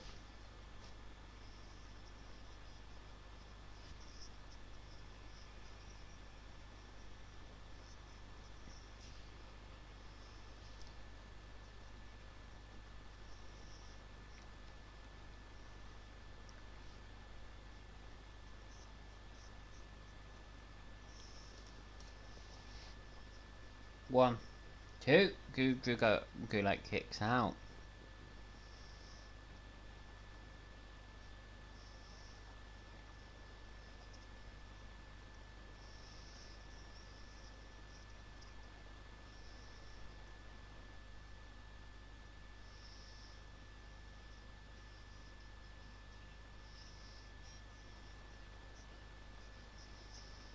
Oh, what a super kick from Garza.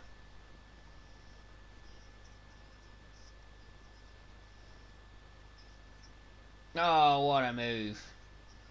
The wind clipper, two, or wing clipper, sorry. And Garza wins.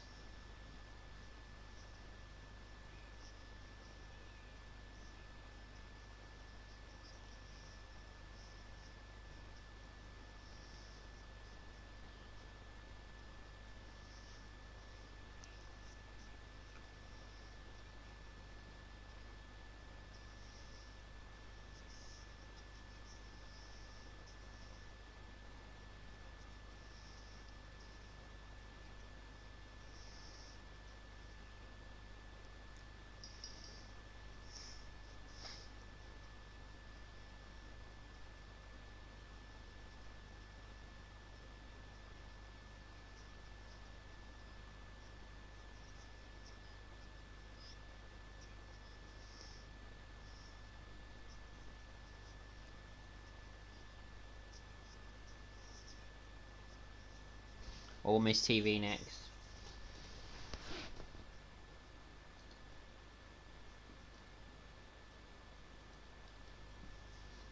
So now we're getting a look back at what happened. I'm interested in this because I want to see what Miz's reaction is to losing Money in the Bank briefcase and not cashing it in successfully.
Belisario, thank you for watching on Facebook.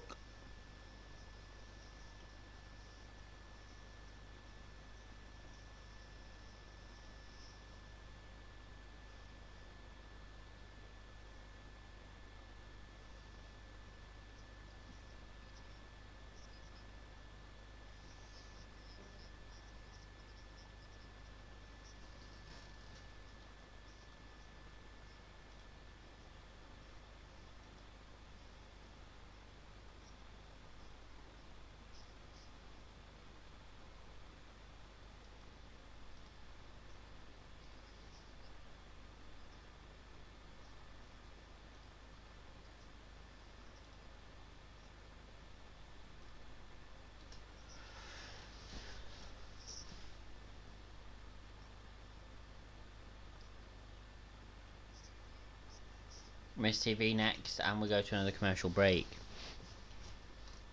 So what do you all think is going to happen with Randy Orton and The Fiend later tonight? Because Randy Orton's going to be in the ring talking about what happened in the Inferno match. Do you think an evolution of The Fiend is going to come out? Is there going to be a tease? What do you think is going to happen? I think, personally, there's going to be a tease to a return of The Fiend. An evolution of The Fiend. Or maybe Alexa Bliss comes out or something like that. I definitely think something's going to happen.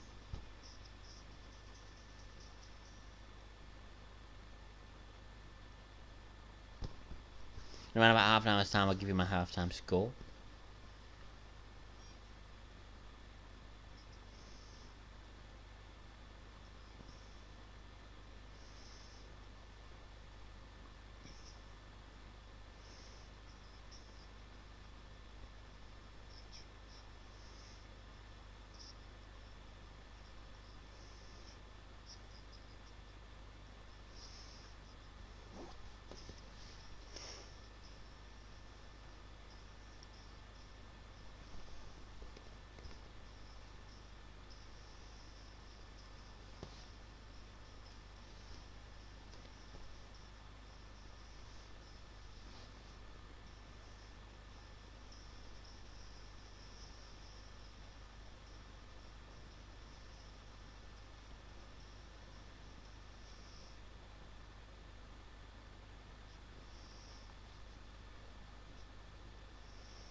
I am excited to see what happens with The Miz here, though, because The Miz is going to have something to say, isn't he, about the fact that he cashed in and didn't win.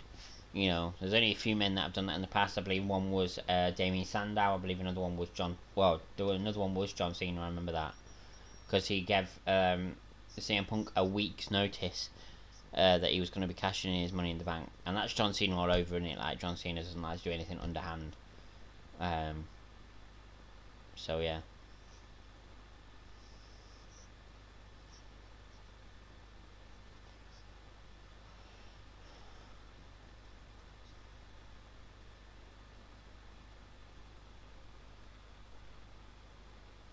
Right, we're getting back into it.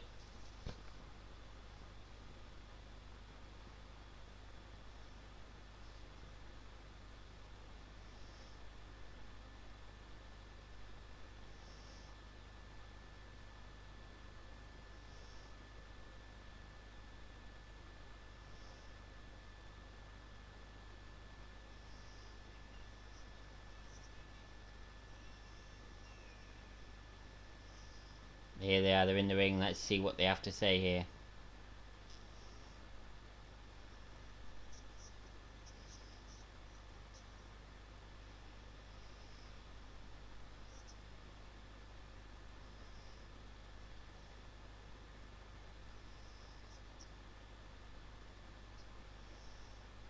Justin Cortez, thank you for watching on Facebook.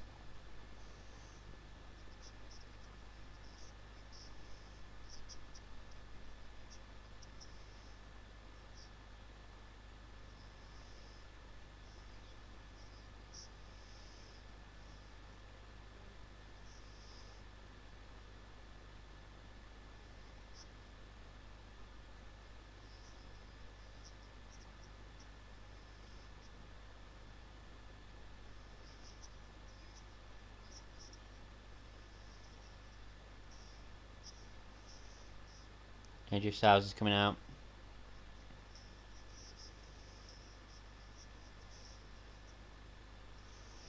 Andres Felipe Rios Restrepo, thank you for watching on Facebook.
This is a great promo. William Fagelstock, thank you for watching on Facebook.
Well, wait a minute. The Miz is thinking about something here. Is he going to turn on John Morrison?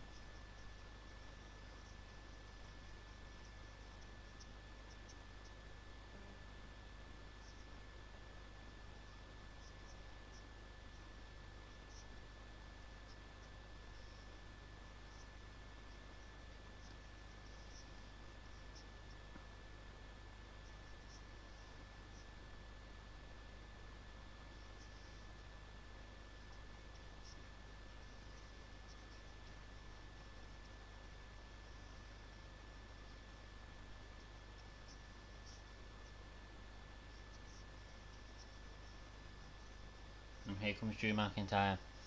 Well, what the fuck is it? It's all over the place. This Miss TV is all over the place, honest to God.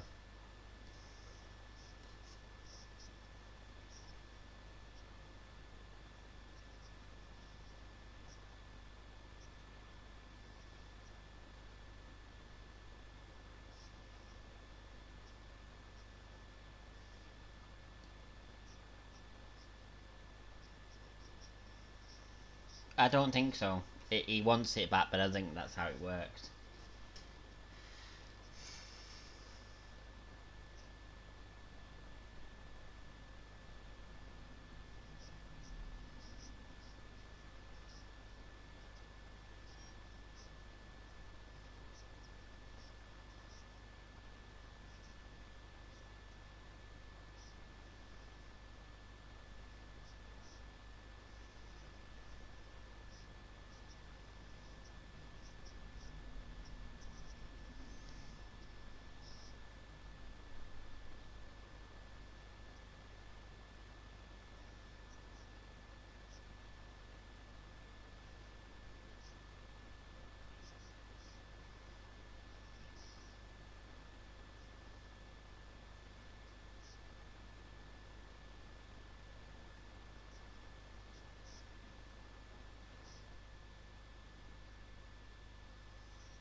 Keith Lee and Sheamus right here now. Maybe that's going to be Miz story move. It could be. He might do, but I doubt it. I doubt it. Because they were never going to make Miz WWE champion again. He's just not. He's a big star, but he's not WWE title material anymore. So I think it was always they wanted him to lose the briefcase. I don't think he's going to get it back.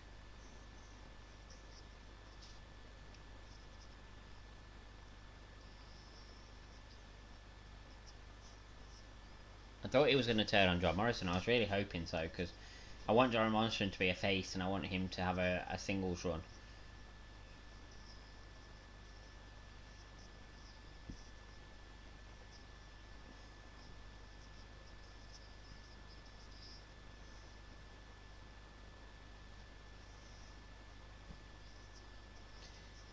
I think Sheamus has turned face as well.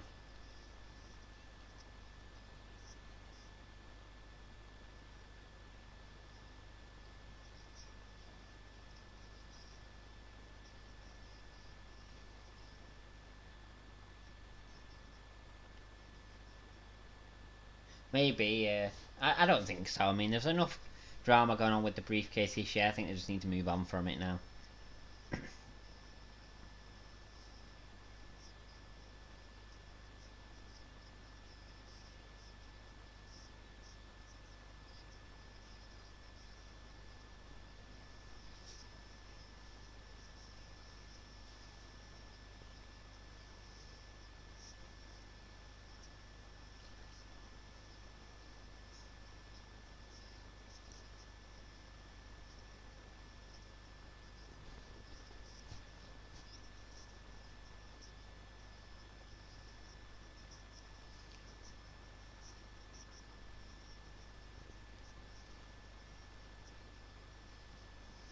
It's Ricochet versus T-Bar next.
I know it was good to start with when it looked as if it was like like former superstars who were getting retribution on WWE by attacking like electricals and stuff like that, but electronics and stuff like that. But the fact that it's just this now is awful.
Should be getting back into it in a second.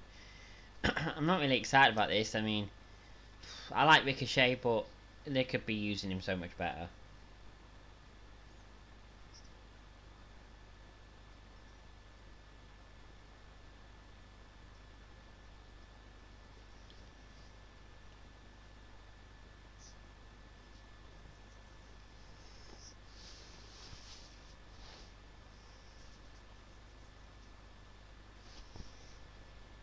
Yeah, I mean.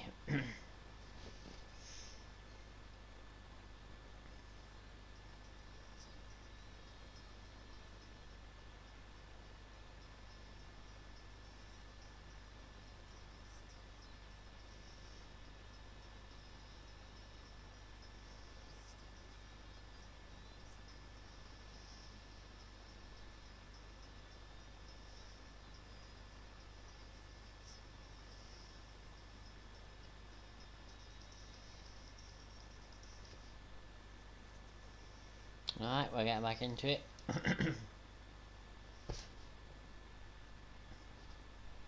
15 minutes off my half-time score.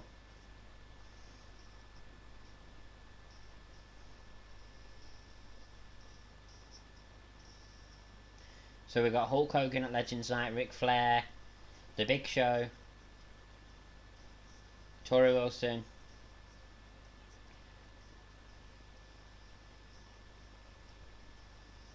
I think who you saw on the package, Brahma, I think was Jacqueline, not Jacqueline.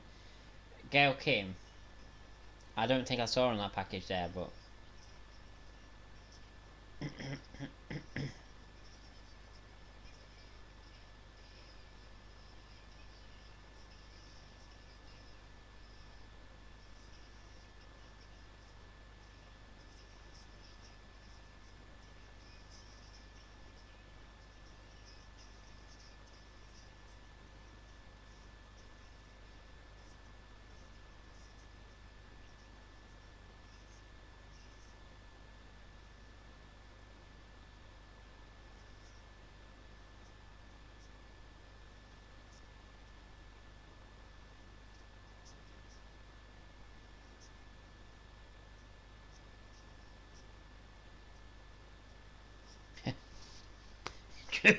Drew just said that Sheamus can be a bit of a prick sometimes. That's brilliant.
Ricochet. Right off the bell, going after T-Bar here. Oh, I want a drop kick to the knee. Oh, I want a kick to the head.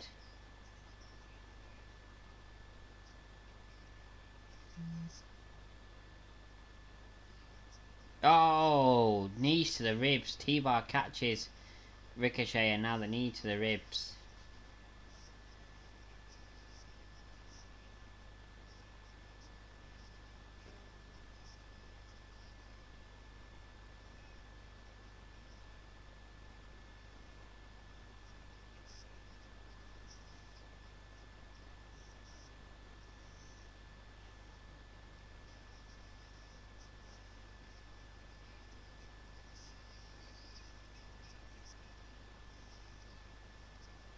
Ricochet kicks out. What a clothesline that was.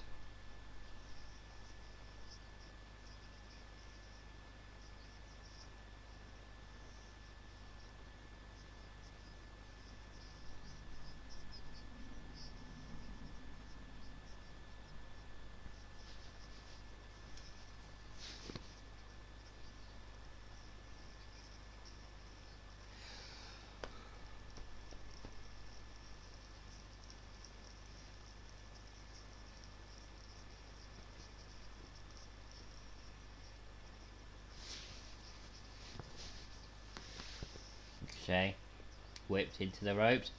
Lowers the ropes. T-Bar goes flying over the top rope.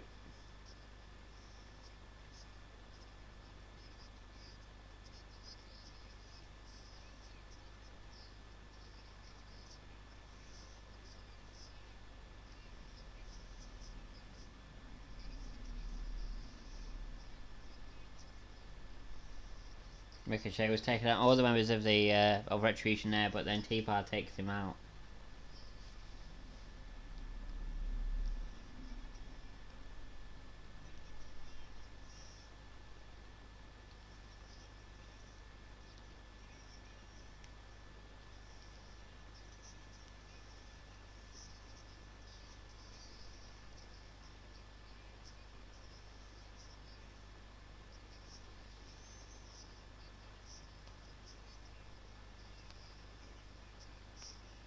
One, two, three. Ricochet loses.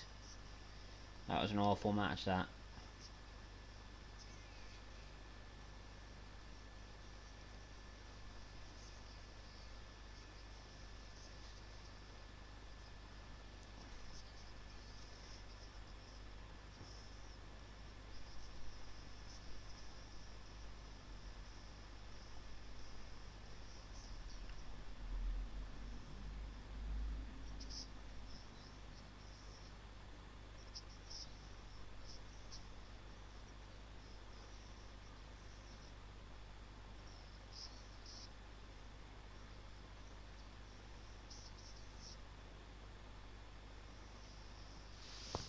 T-Bar saying, you either join us or we'll end your existence, to Ricochet there.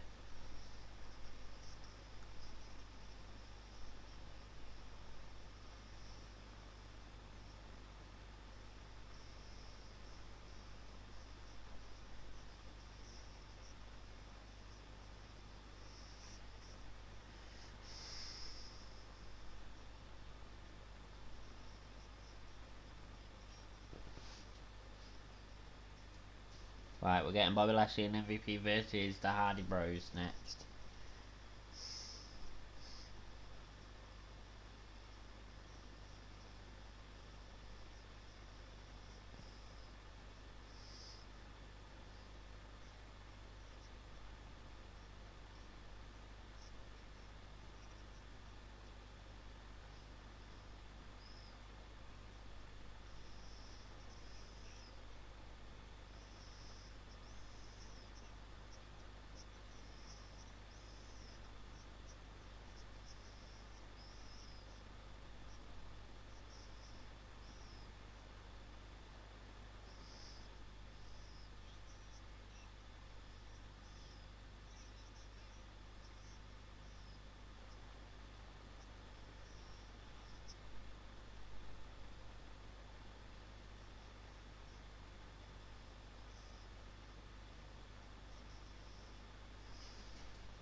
This match should be interesting at the very least anyway.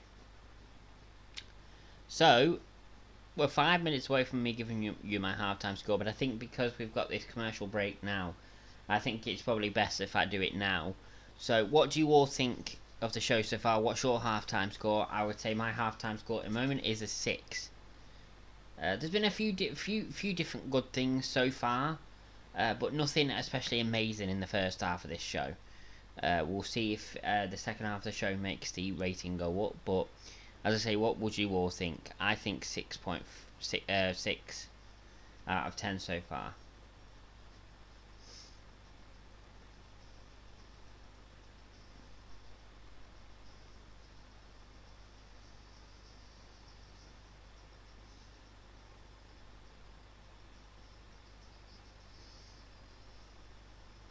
$5.4, you would say, Brahma.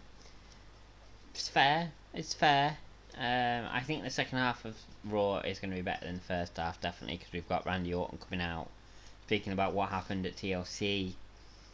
We've got that street fight as well, which will be interesting.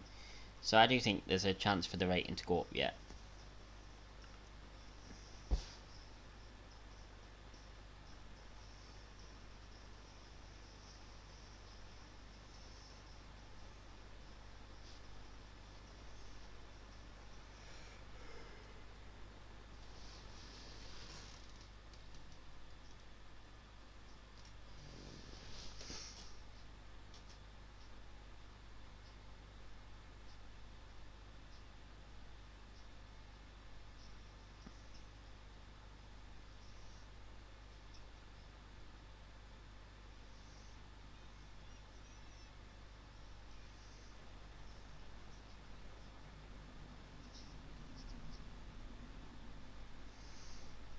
It's felt a bit flat. I expected some fireworks with Charlotte and Asuka. Didn't happen. I didn't think there was going to be any fireworks. I thought it's too early for fireworks yet, in my opinion. And they seem like they're best of friends at the moment. So, and Charlotte's come back as a face, and they're not going to change that anytime soon. So, if Charlotte does have a match with Asuka, it will be face v face, and it will be a respectful match, in my opinion. Unless they leave Charlotte turn on Asuka until quite a bit later. You know what I mean? But as far as her turning anytime soon, I don't think so.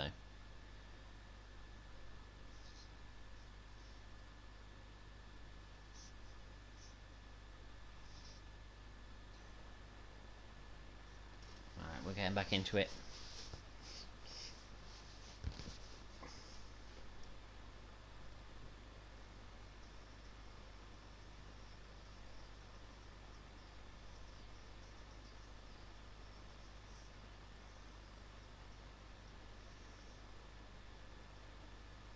Yeah, actually, yeah, he could do.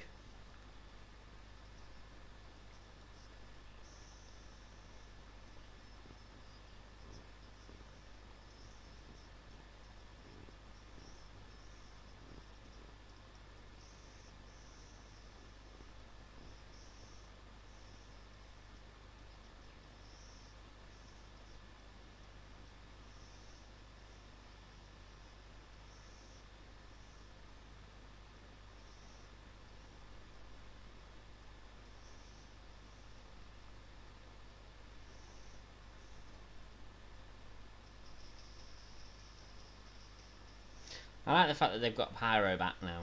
It makes it a lot better.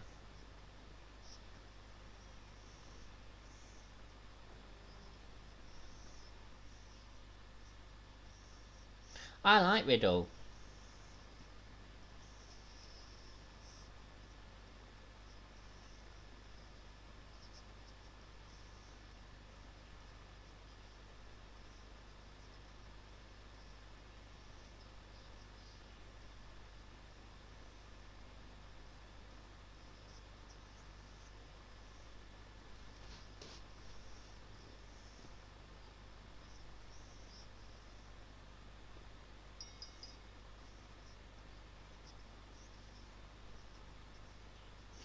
Bobby starts with Jeff. And here comes Matt Riddle in.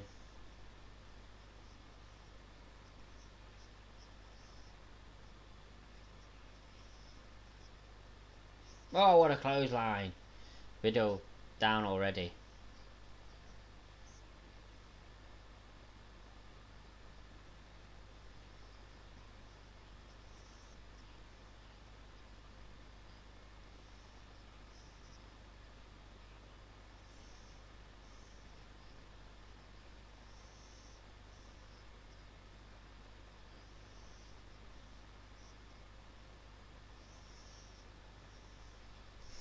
So MVP's in, dominating Riddle at the moment.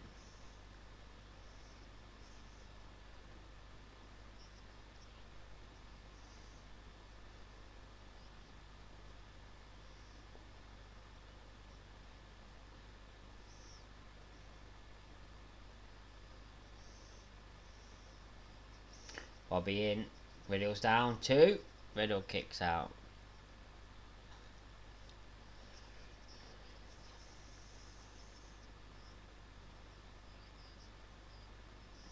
So what do you think is going to happen between The Miz and John Morrison? Because it's been nearly a year now since in fact it's about a year now since John Morrison's been back.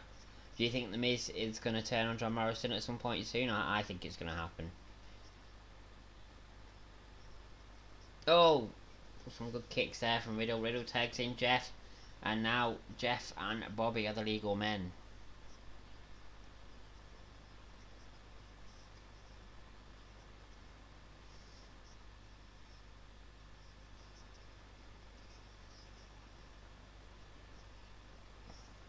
Oh, what a drop kick from Jeff. Not even a 1.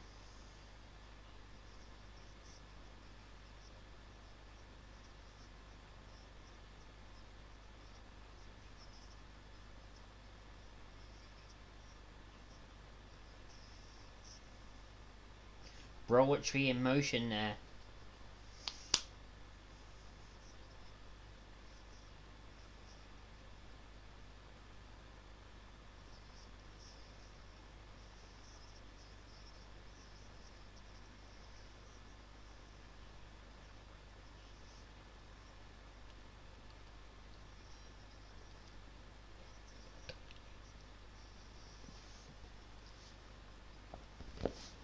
The Hardy Bros are in control and we have another commercial break.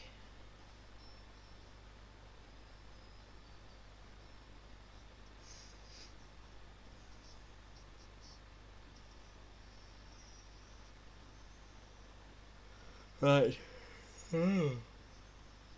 Well, this commercial break is on. I'm just going to go to the toilet. Brahma will keep you entertained while I am gone. Well, I think he will. He might still be away doing his emails.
Oh God, I didn't. Forgot to unmute myself. What an idiot.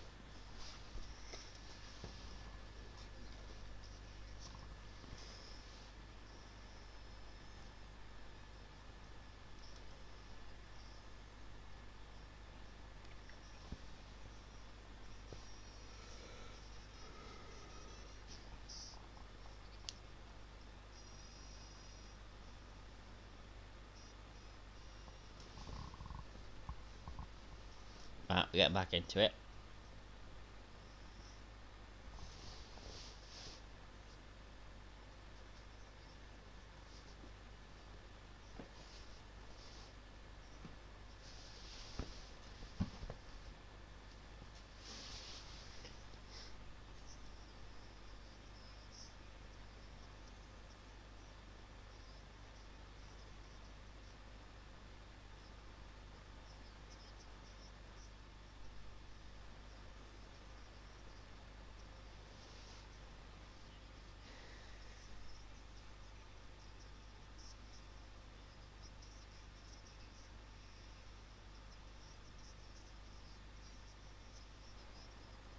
That was a nasty fall from Jeff Hardy. Hits his back first on the steps from the top rope to the outside.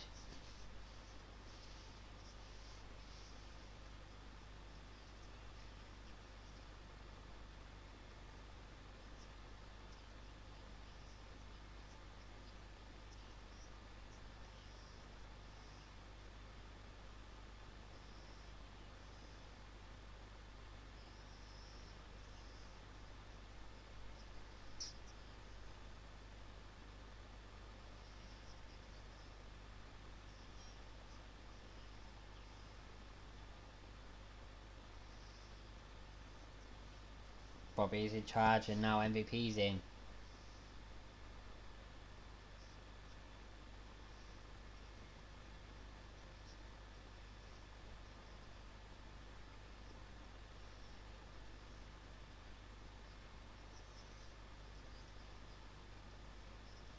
Jeff Hardy kicks out.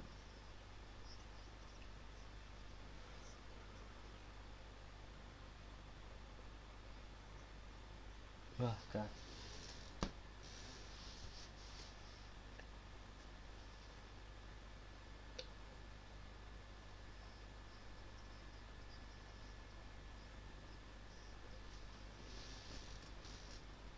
MVP going bowling.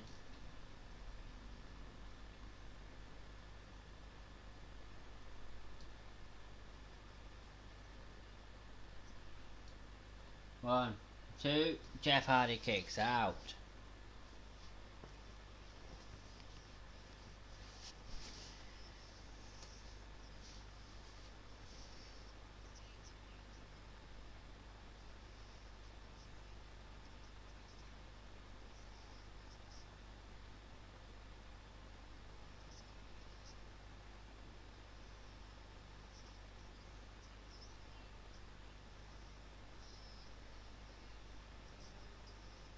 Whisper in the wind.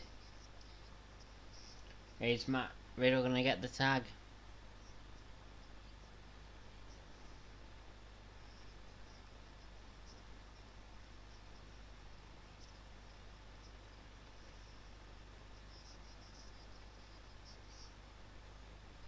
Oh, what a kick from Riddle.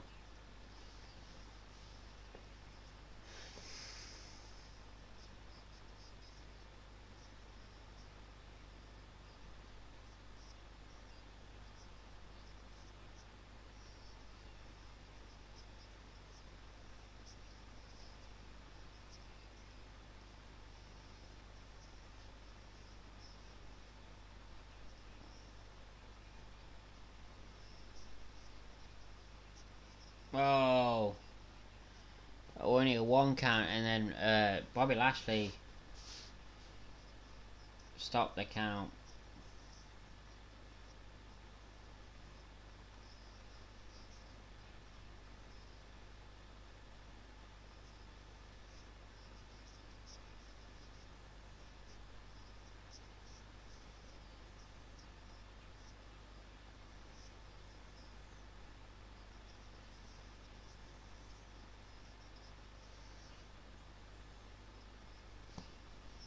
Hardy with the punch. Hardy's in. Oh, what a knee!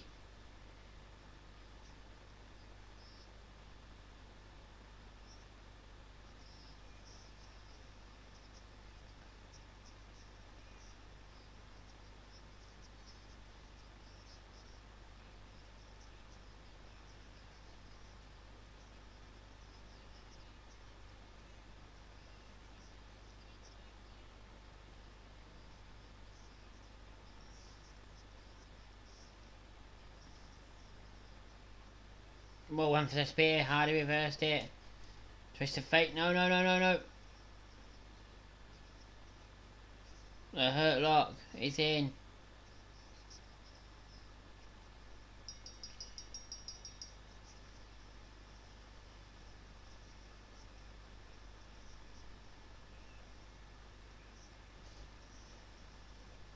The Hurt Business win.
Did you watch that Drew McIntyre thing with Stone Cold Brahma?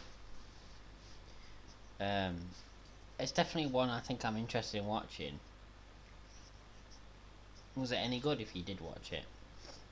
You just advertised it again, and that's what reminded me.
Should we get back into it in a second? I don't know what we're getting next. They didn't say before Raw went off, so.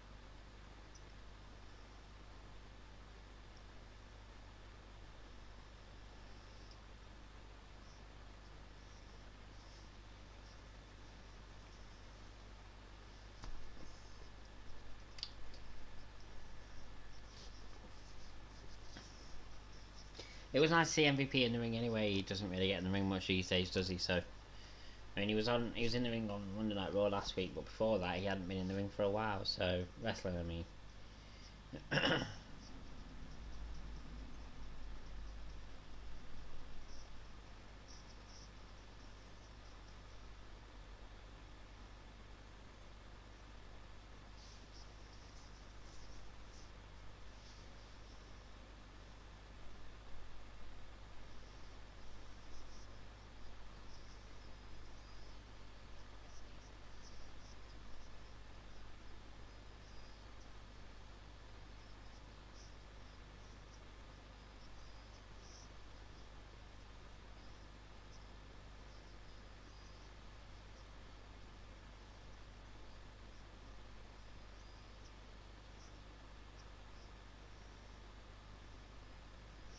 Well, we've got an Elias performance now.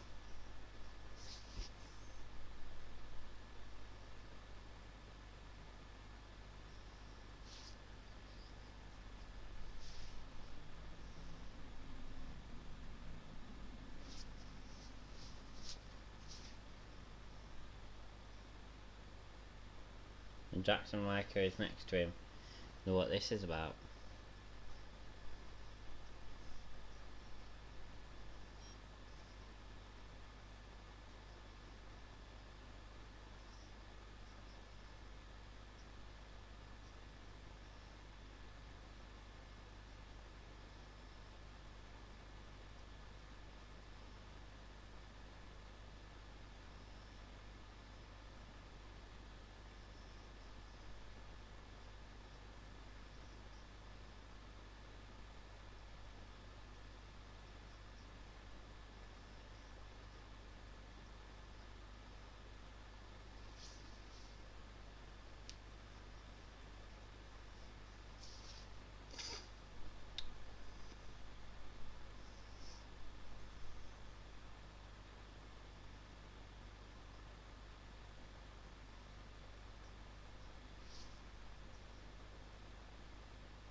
Grand Metalik versus Jackson Riker here. Is it worth me putting on? Because I think this is going to be a very good match.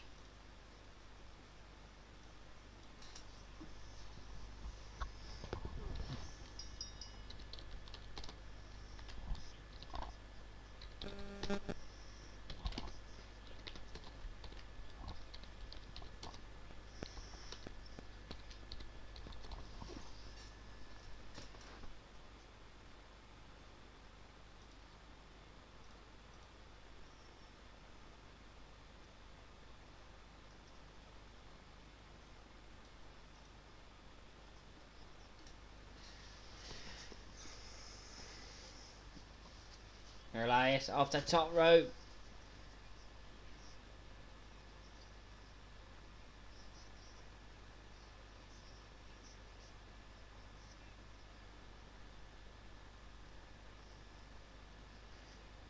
Oh, what a sit out choke bomb there. 1, 2, and Jackson Riker wins. It weren't worth me putting on, really, was it?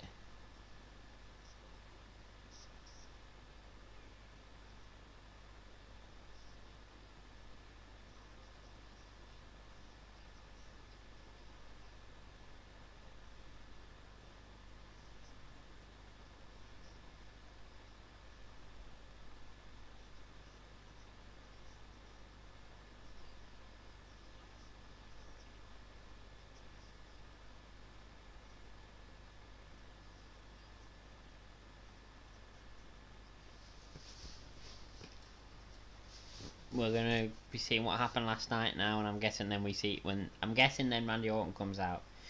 So this is getting interesting now.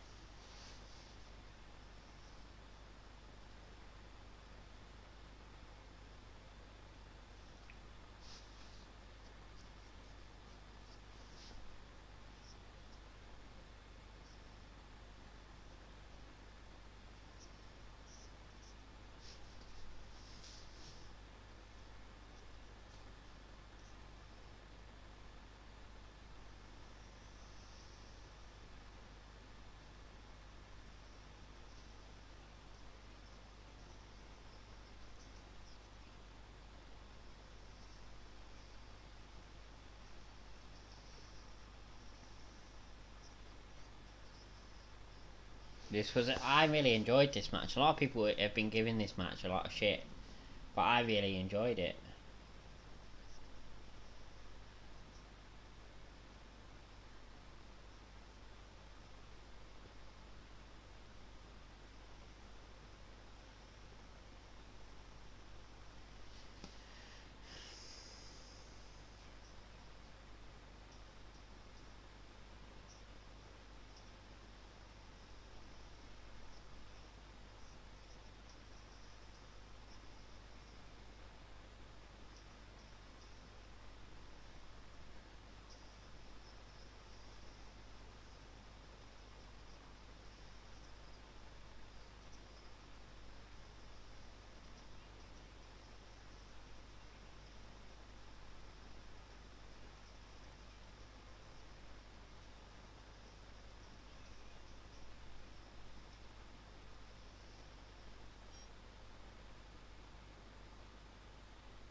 And here's Randy Orton, he comes out next.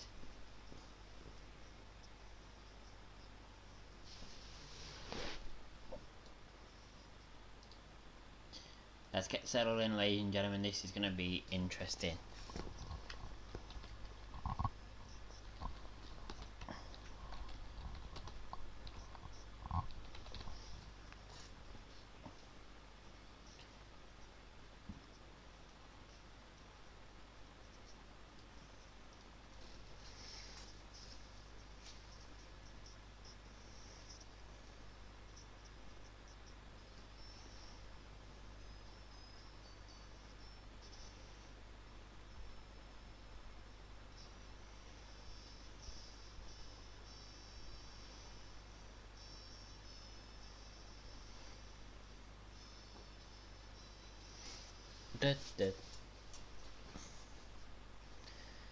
Oh.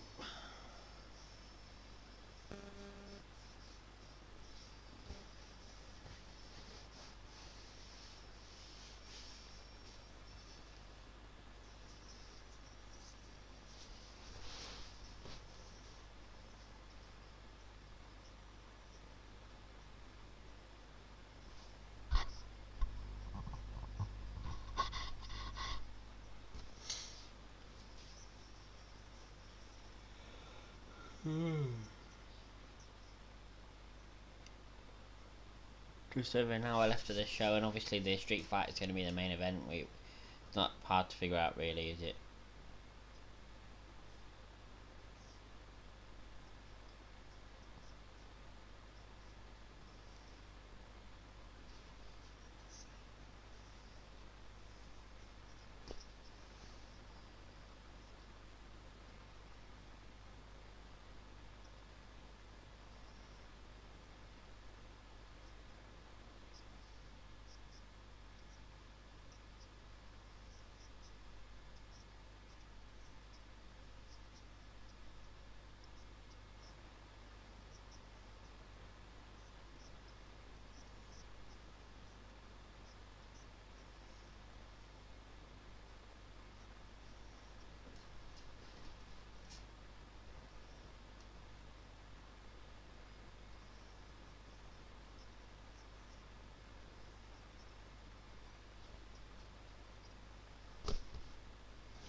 Should be getting back into it in a second.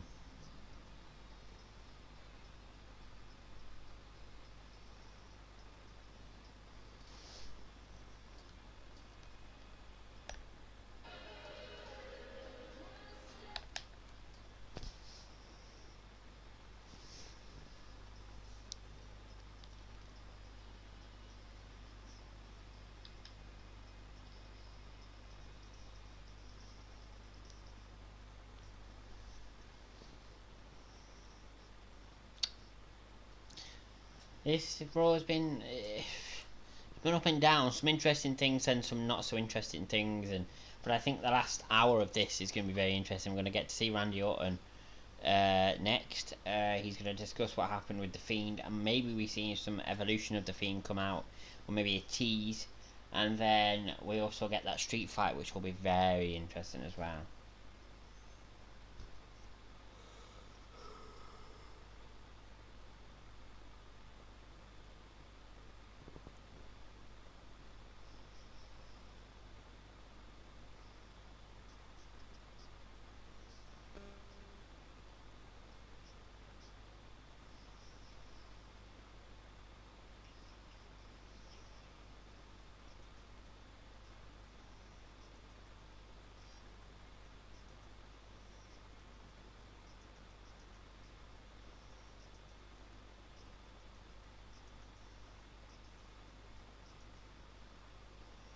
And here comes Randy Orton.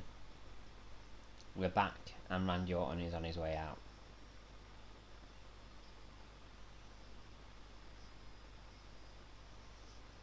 Randy Orton is in like a street fight sort of attire. Does that mean something's going to happen? Could do.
Hi, hi Emo. Who do I think Drew McIntyre's next opponent should be? I reckon the next match McIntyre will have will be a triple threat match between AJ Styles and The Miz again. That's what I think. Who do I think his next opponent should be? Sheamus.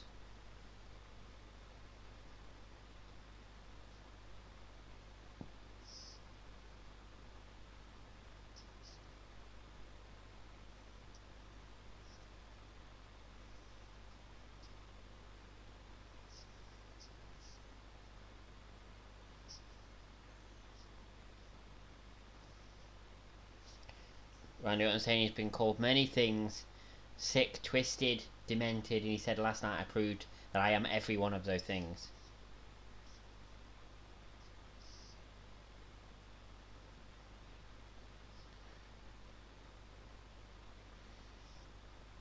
Yeah, that's what I think as well, Emo.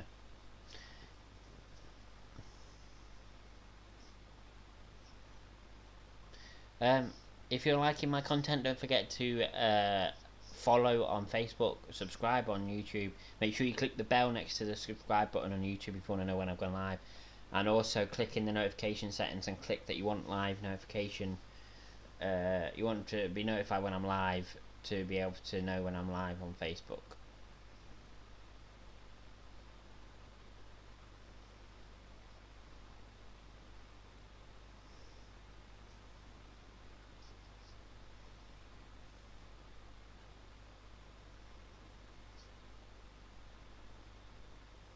Randy Orton kneeling in the place where he set the Fiend on fire.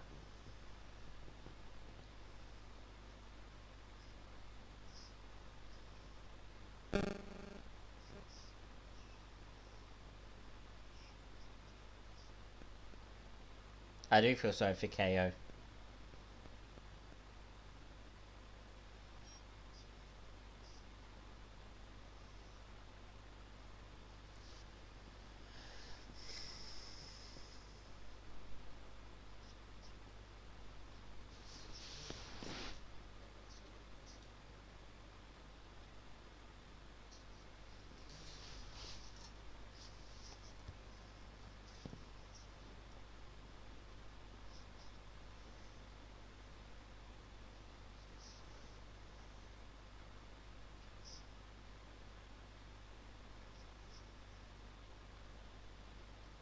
Yeah, I understand why Roman won.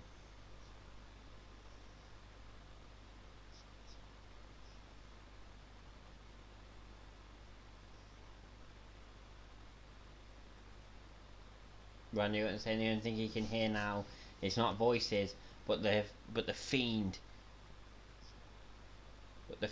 gasping for his last breath as he was set on fire.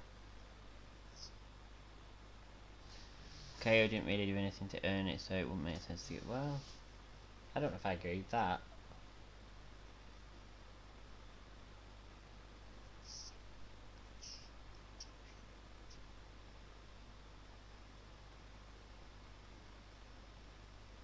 Randy Orton saying the fiend is gone and he's the evil son of a bitch that took him out.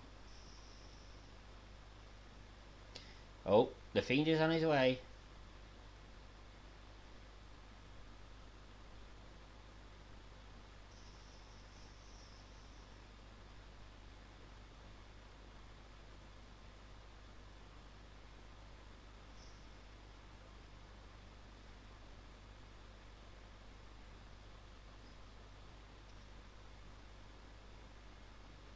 The fiend, where is he?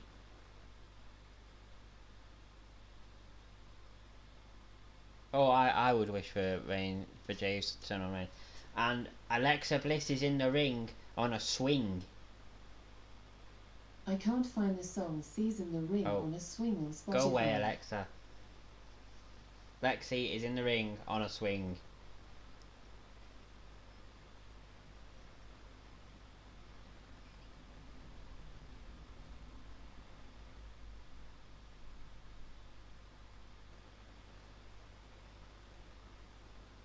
I like CLC.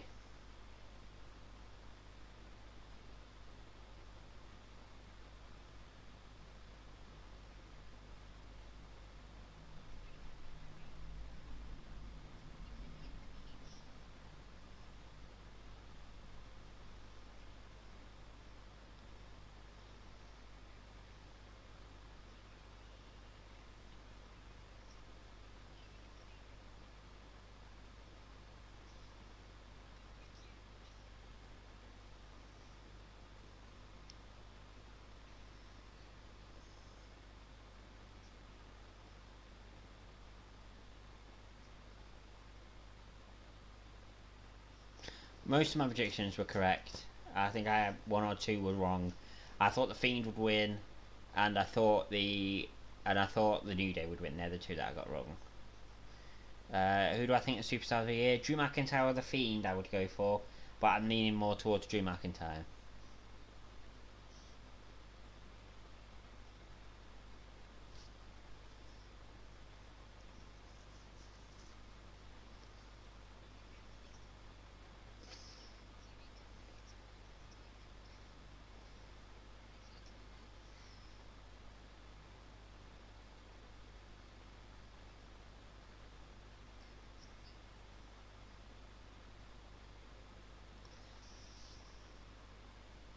Alexa saying if the Fiend comes back, it'll be like nothing we've seen before. Sorry, I don't know that Oh, one. shut up, Alexa.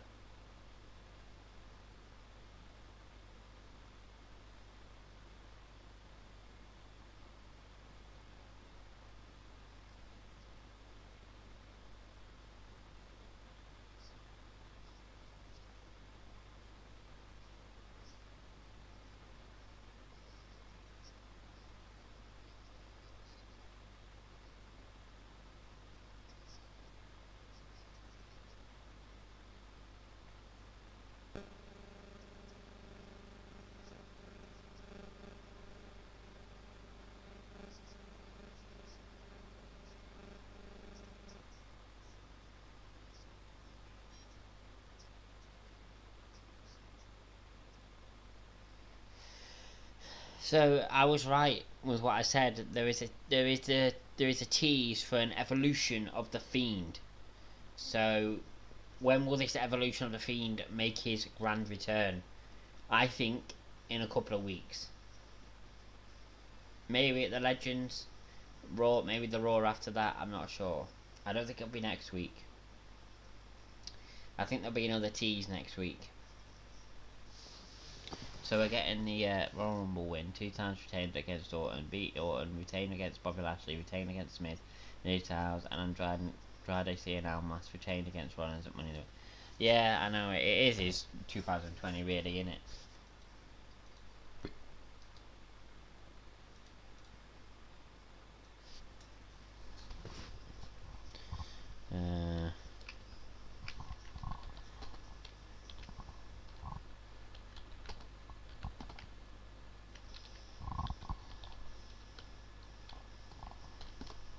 Plus, beat Brock Lesnar at WrestleMania, yeah.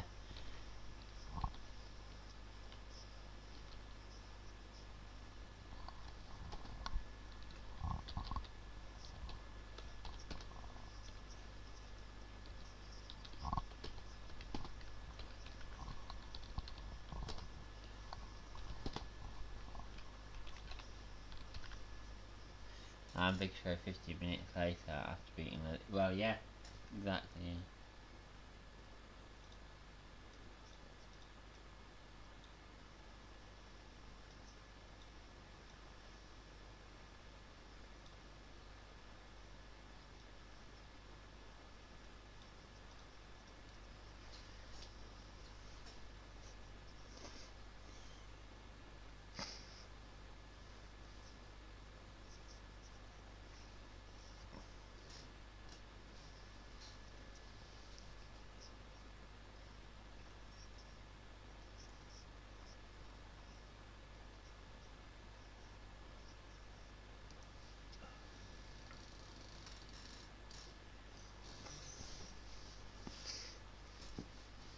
Charlotte's back, yep. The guy, like he says, the whole goddamn package. Well, yeah.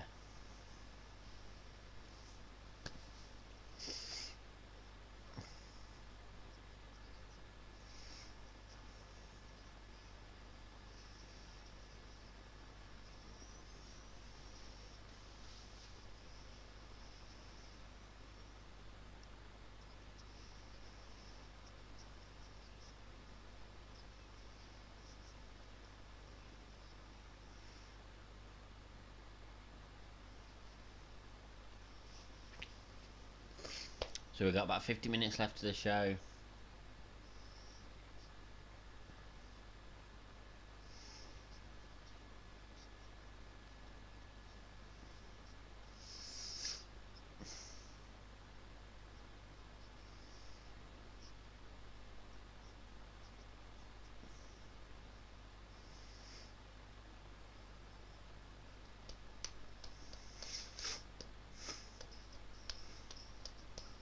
Possibly.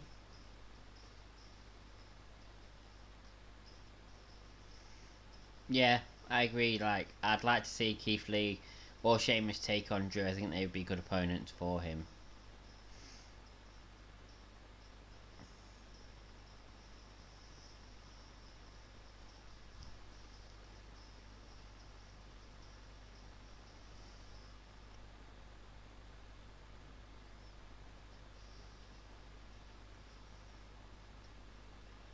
Maybe. I don't see him doing that kind of thing again because it's just been done, hasn't it?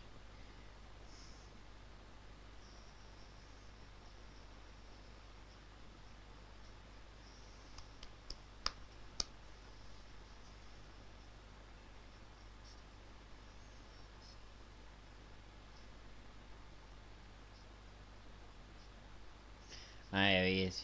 He is good friends with Lee and with Sheamus, of course. So I'd like to see both of them take him on.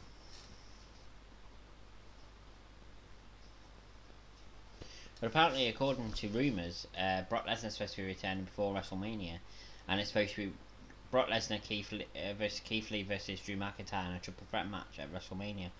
That would be interesting.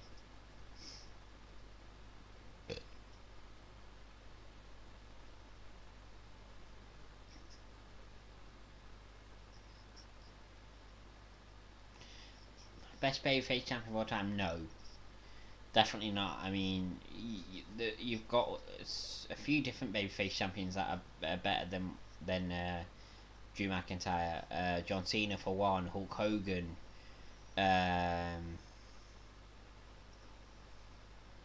Undertaker, just to name a few. So no, I don't think he is. He is one of, but I don't think he's definitely not the best.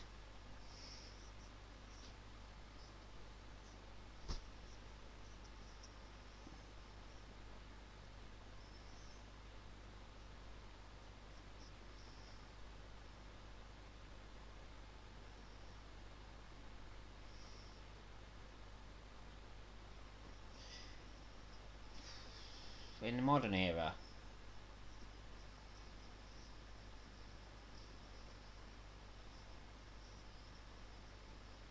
no, I still don't think that. I think Roman Reigns is the. I think in the modern era, Roman Reigns is the best face champion of all time.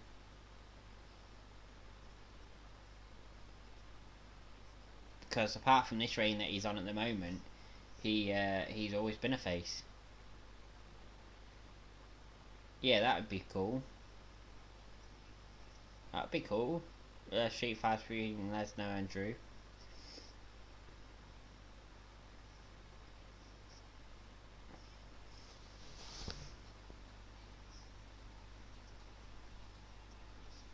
What was the question? Emo on YouTube asked, "Is Drew McIntyre the best babyface champion of the modern era?"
I don't know. It's just what he said, Brahma. I'm guessing the modern era would be the last kind of 10 years.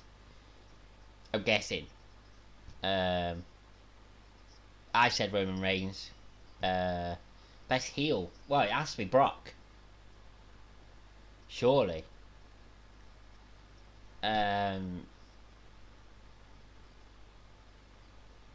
2012, 2020. Yeah, so yeah, Brock Lesnar definitely the best heel, and the best face Roman Reigns.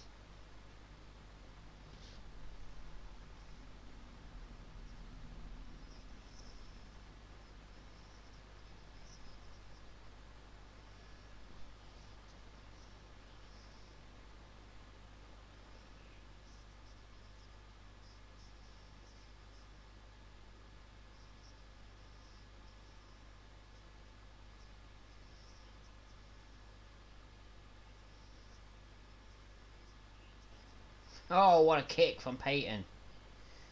1, 2. Oh, maybe. I mean, yeah, that was a very good reign, but there's no better heel world champion than Brock Lesnar in the modern era. There is no better heel champion, in my opinion. Who would you say, Brahma?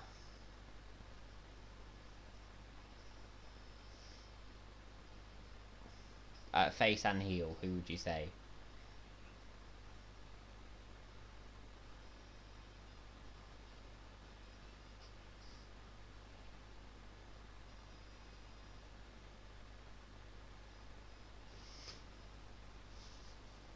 Just over 40 minutes left of the show, and Peyton and Lacey have started off strong against the champions.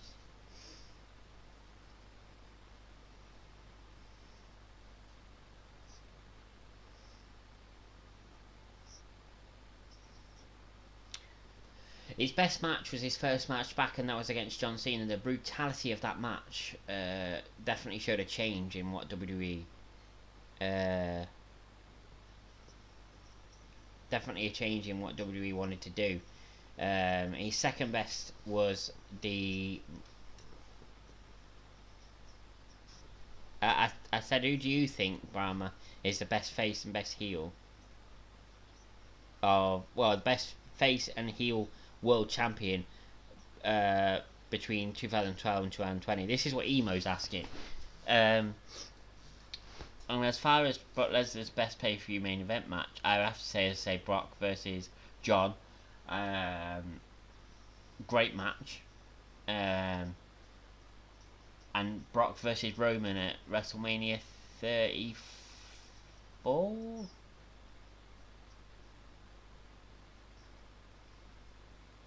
Or 32, no, 32. 32.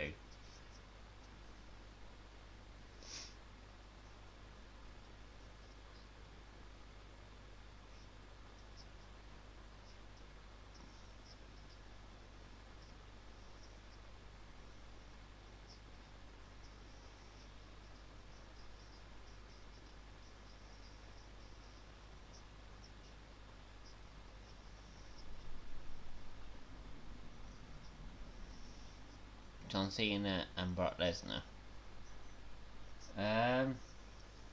See, I think from 2012 and 2020, I don't think John Cena was really in the World Championship picture between these years. I think he was. I think he may have had one championship reign between them years, but Roman Reigns was the biggest face champion between them years, in my opinion. Even though a few of his championship reigns didn't last especially long.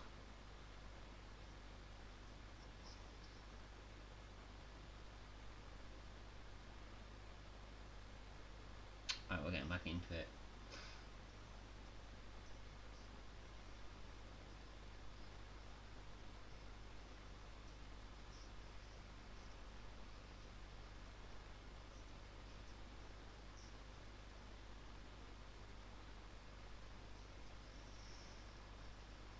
I think Lesnar vs Bryan Survivor Series 2018, Lesnar vs Star Survivor Series 2017, and Cena vs Lesnar SummerSlam 2014.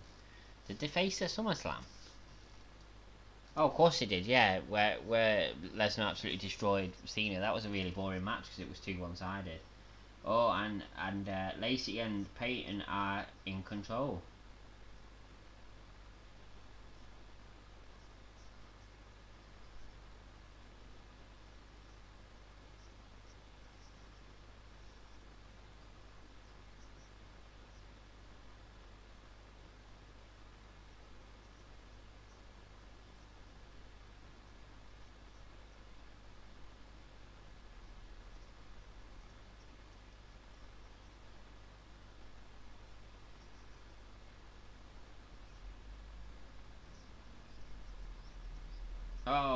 elbow. 1, 2, Asuka kicks out.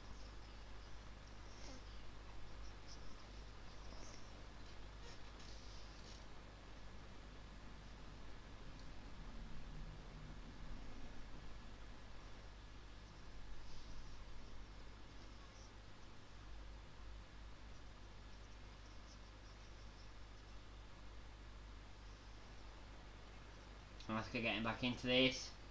German suplex. Is Charlotte going to be tagged in? Yep, who remembers the time in 2003 where Cena and Lesnar were in a tag team match? I don't actually remember that. Has Drew appeared on the show yet? He did earlier in the show on Miss TV, and he's in the main event tonight as well.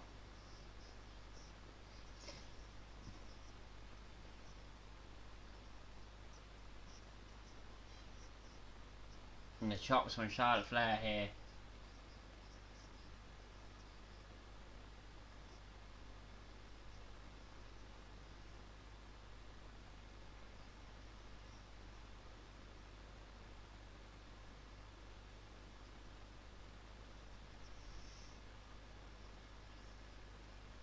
He didn't really talk about much. He weren't supposed to be on Miss TV, and he just came out and he just told Miz basically to stop whining, and told AJ Styles to stop whining, and then he talked about the match later tonight, and then they had a bit of a fight. That was basically it.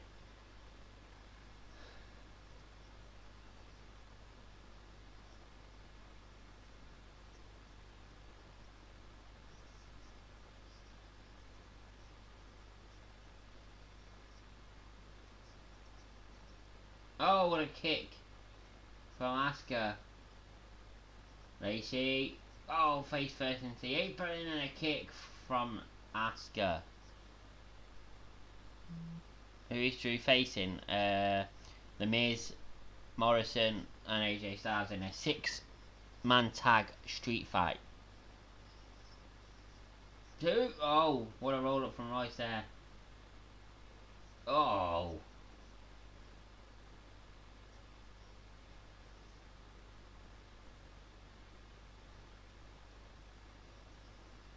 Is she gonna bridge?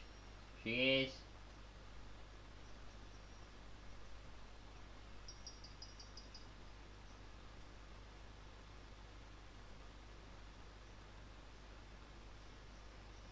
Who is on Drew's team? Sheamus and Keith Lee.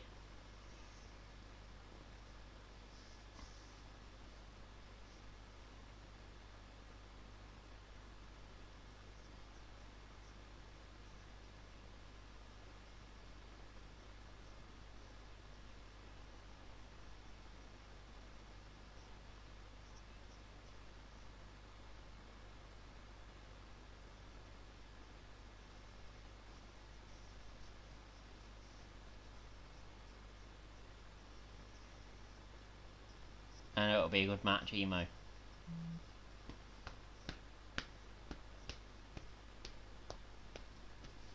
Got just over half an hour left of the show.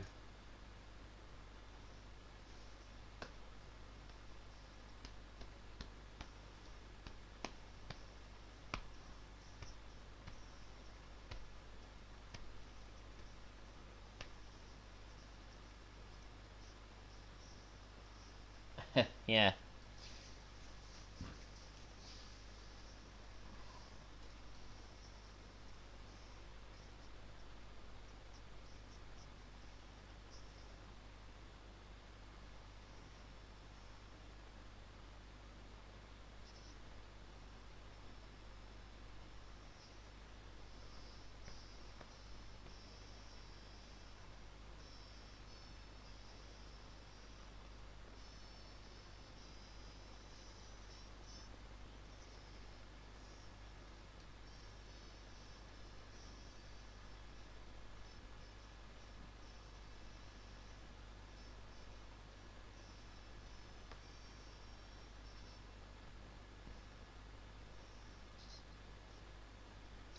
No, I don't think so. I think they're slowly turning Sheamus' face, so I don't think there's going to be a bro kick between Sheamus and Drew. They're really pushing that Drew and Sheamus are like brothers, so I don't think What superstar? Which superstar do you think is the most devastating in 2020? Has to be, without a shadow of a doubt, has to be. Without a shadow of a doubt, has to be Randy Orton, surely. I mean, especially after what he just did at TLC.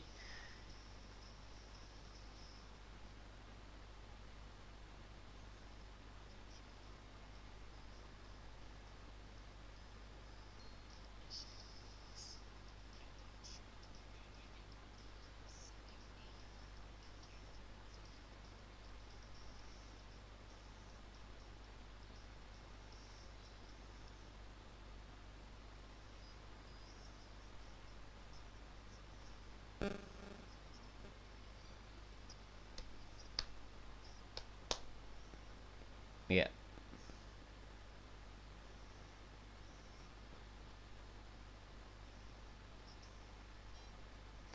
I wouldn't say that. I mean, there has been a few Inferno matches that have been good. The very first match that Bray Wyatt ever had was an Inferno match against Kane, and that was a good match. Trying to think of the other Inferno matches we've had in the past, but there has been some good ones. But as I say, the one against Bray Wyatt, the one with Bray Wyatt and Kane was pretty good. Dream match. Oof. My dream match would be CM Punk versus AJ Styles.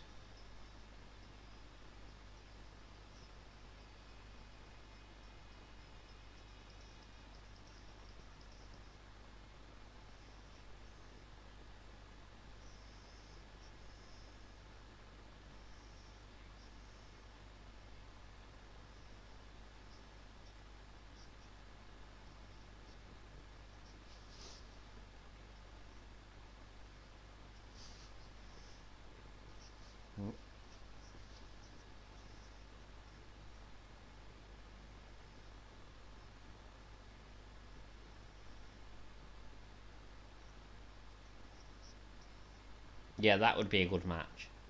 Fiend versus Lesnar. Hell in a Cell.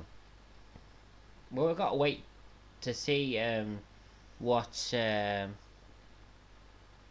evolution of the Fiend we're going to get now, because Alexa returned on Raw this week. Sorry, I keep saying Alexa, and I've got an Alexa. Lexi returned on Raw this week saying that when the Fiend comes back, it will be like nothing we've seen before. So there is going to be an evolution of the Fiend. So it'd be very interesting to see what kind of evolution we're going to get of the Fiend.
So we're going to be getting the street fight very soon.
Here comes the street fight.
Here we go.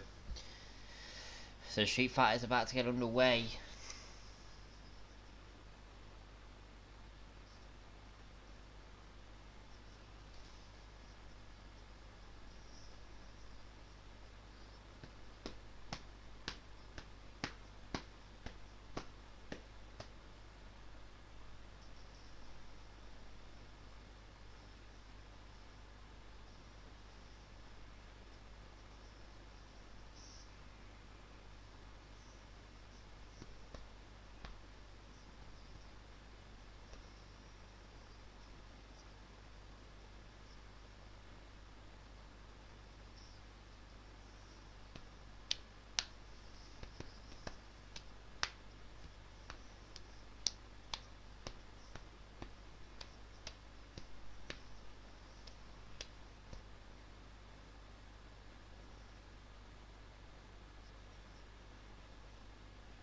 That would be funny. WWE officials allow Miz to have the briefcase back on the grounds that he technically didn't cash in, but then gets suspended for illegally taking part in the title match at TLC.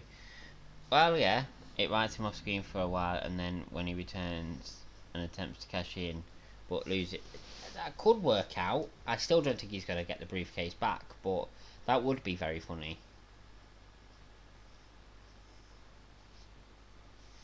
So we've got about 25 minutes left of the show. This street fight being given quite a decent length of time, which I'm excited about.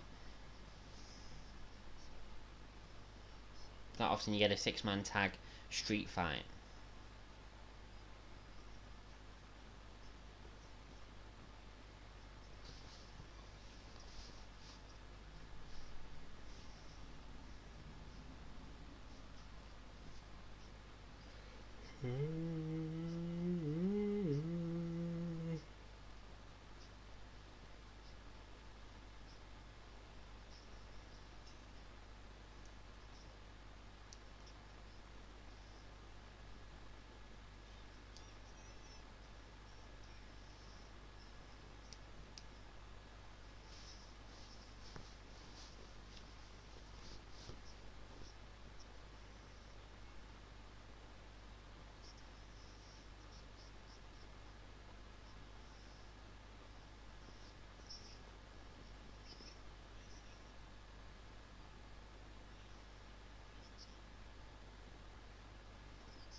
The Wyatt promo could have been done better, like I just earlier. Well, it could have been done better, but I liked what they did. Basically, definitely confirming there's going to be an evolution of the Fiend. I thought they'd do something with Lexi. It felt like the perfect moment to have her return. She's not been around actually for the last 2 weeks, so it did make perfect sense to have her involved somehow. And with her saying that when the Fiend returns it'll be like nothing we've seen before, it definitely means we're getting an evolution of the Fiend. But when that happens, I don't know when we'll get that though.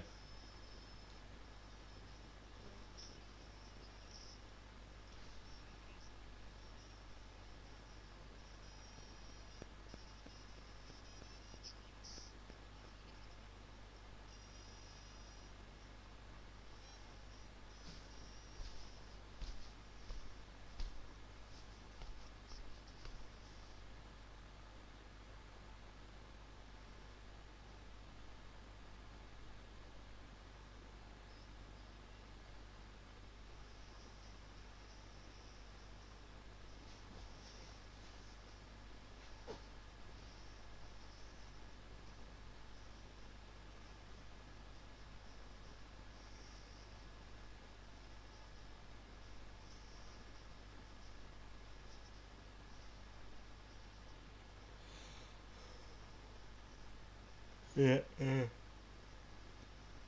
Yeah. It could have been a Firefly Funhouse and it would have been funny, but I think it was Raw Talk, Ricochet, Charlotte Flair, and the Raw Tag Team Champions, the Hurt Business, Cedric Alexander, and Shelton Benjamin. But I still like what they did. All the puppets crying, Alexa Morning, maybe even have Doink the Clown turn up as a monster, as a mourner. Well, it could have been funny, but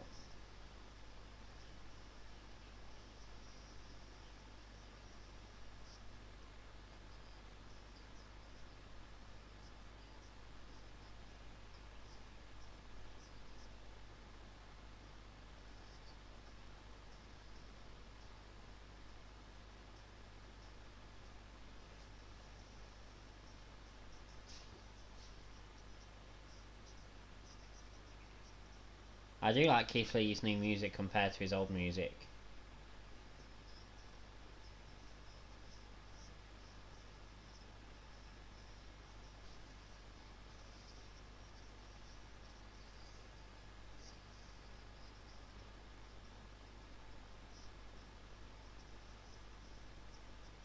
Yeah, it could have been, yeah.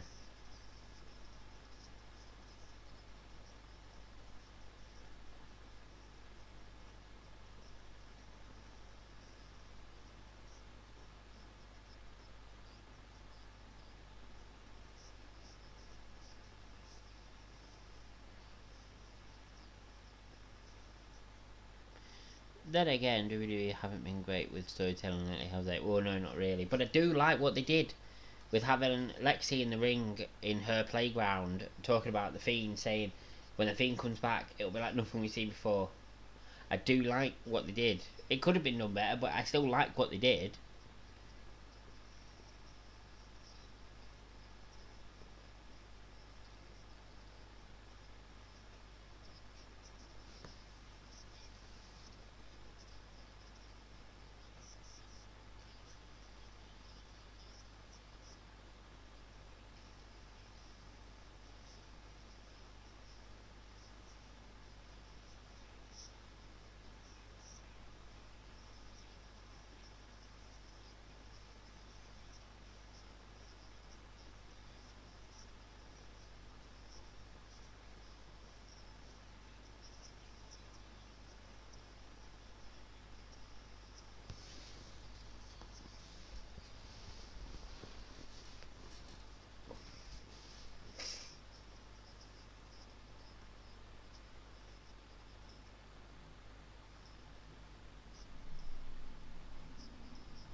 Here comes AJ Styles.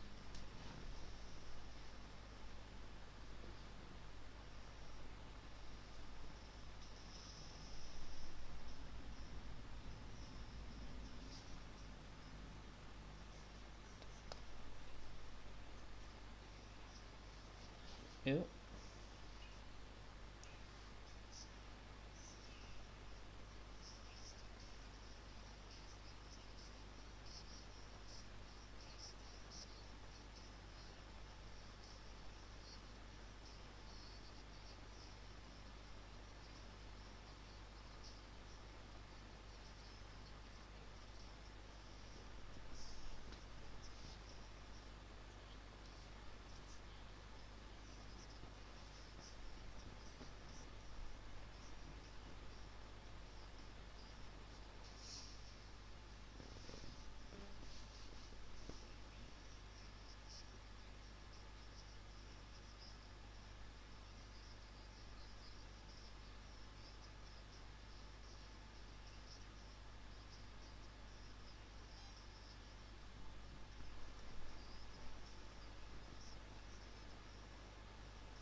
I'm not being funny, but why do they have to tag in a street fight? That literally makes zero sense. There's no rules in a street fight, so why should you have to tag in? That's just made it stupid. I was hoping it'd be like all six of them just going at it. That's just made it fucking stupid. It literally makes no sense. Because technically, the superstars don't have to follow this because there's no rules in a street fight apart from you have to win by a pin or submission. A street fight is basically like no holds barred. They literally don't have to listen to the rules about having to tag in and stuff. It literally makes no sense. I'm a bit annoyed about that.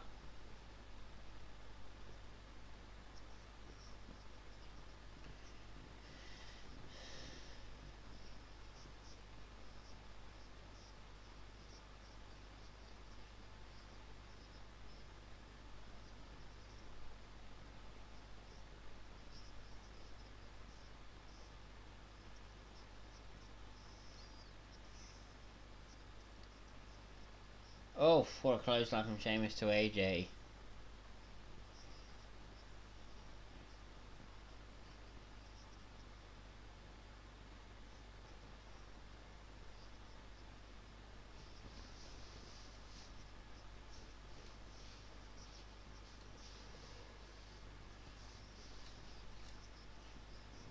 The kicks from Morrison. Oh, what a super kick to Sheamus from Morrison there.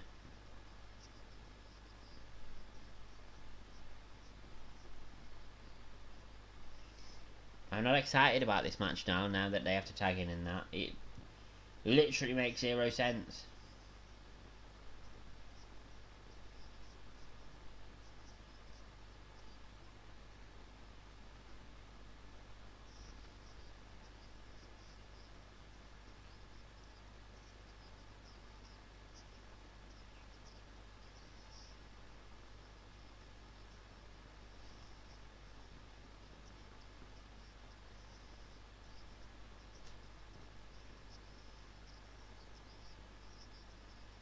Oh, what a chop.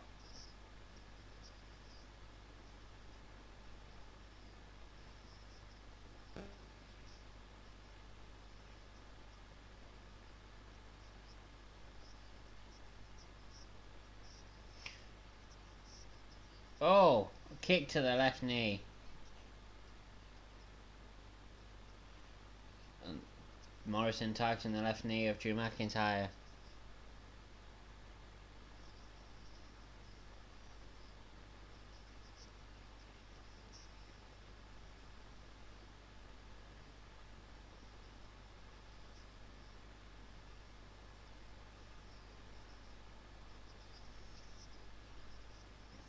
Glasgow kiss by Drew McIntyre.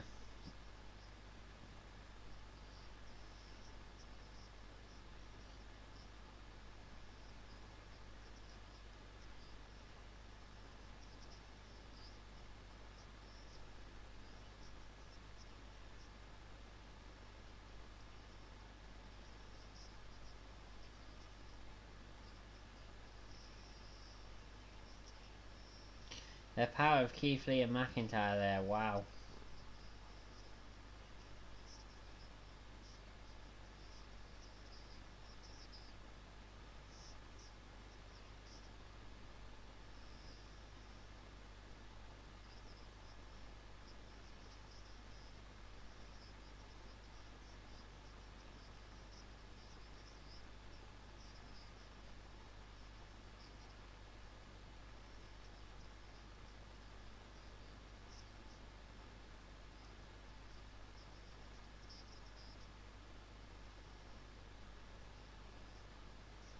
Oh, double shoulder barge from Keith Lee and Sheamus. Oh, and The Miz getting taken out.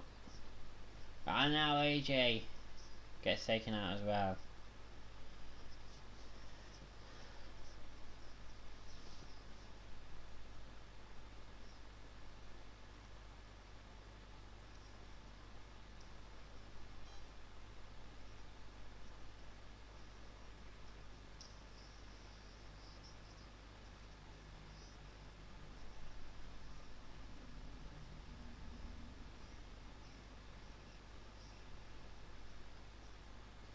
So we go to a tag match where Keith Lee go to an advert now where just before we went, Keith Lee and Sheamus looked like they were going to fall out again.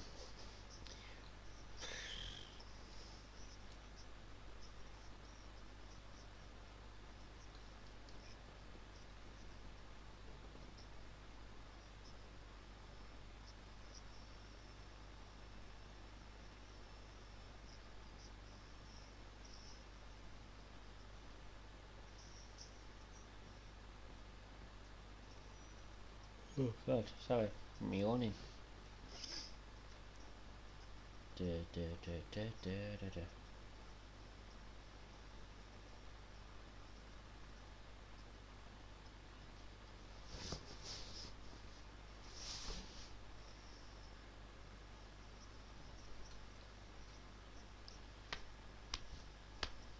So this will be the last commercial break of Raw.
We're about to get back into it now.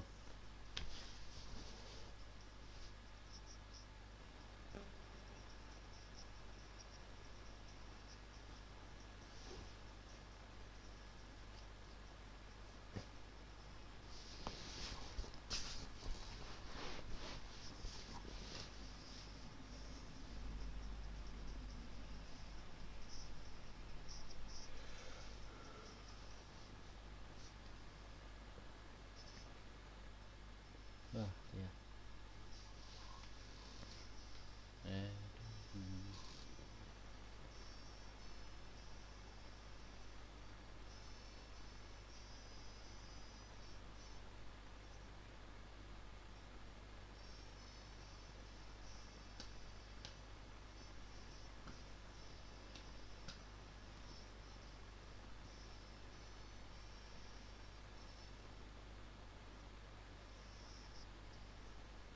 Here we go, we're getting back into it.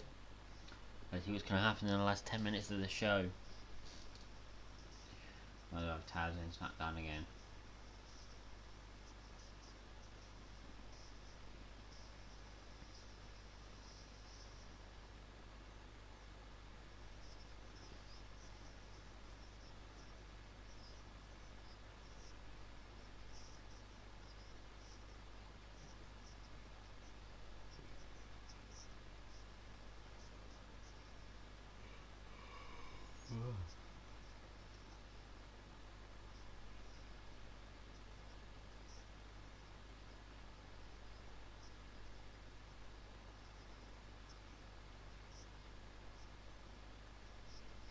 This has just been a normal 6-man tag so far. They've not even done anything with the weapons yet.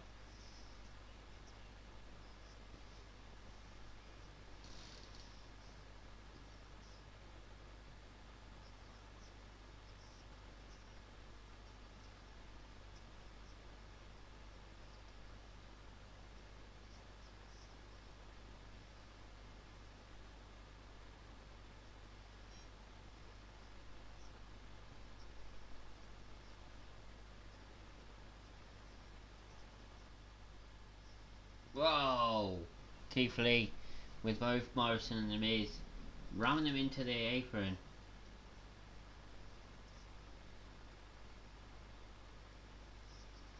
Oh, into the presence on the tree next to the ring, and so does Miz.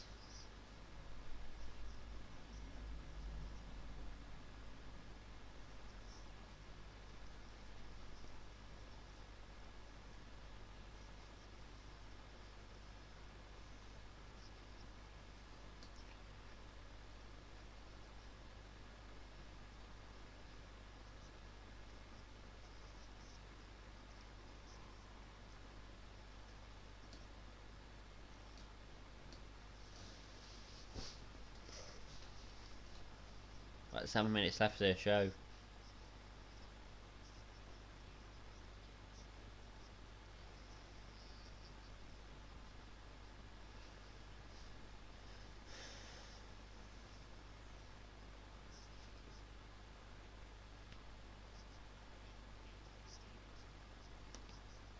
There's Morrison back on the apron now.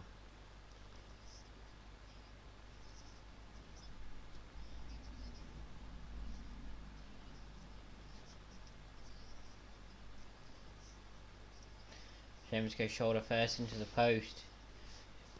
Styles tags Miz in.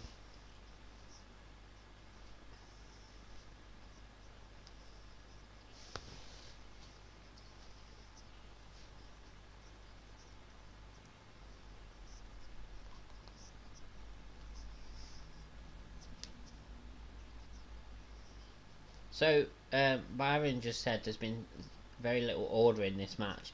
It's a street fight. It's not supposed to be. There's not supposed to be order in this match. It's just supposed to be an all-out fight.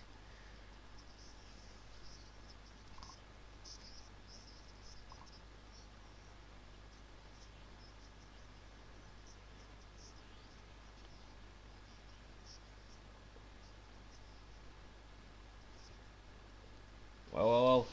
Morrison up to the top rope. Oh! Sheamus goes through the table.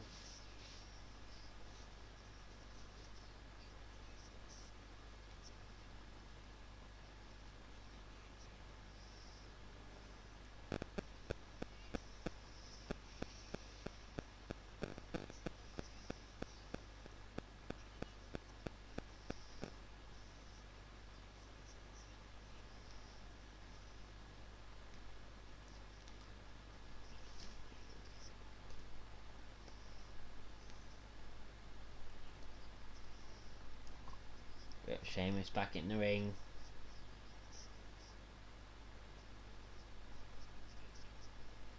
One. Oh, just a one.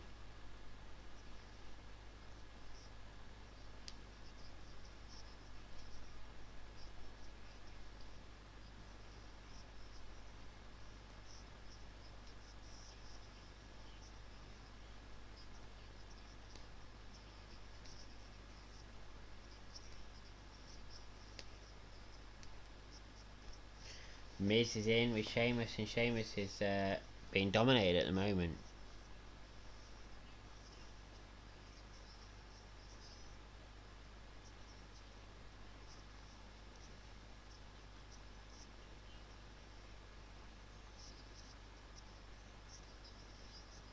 Oh, what a DDT.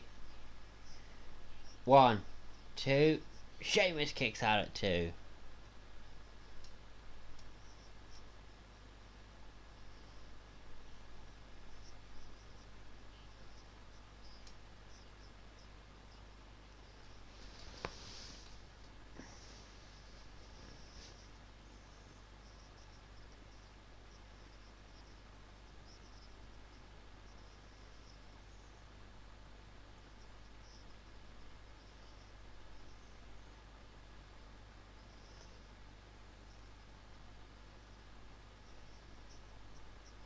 Oh, what it is, a go to the back of the head from Styles. And another is a go to Keith Lee.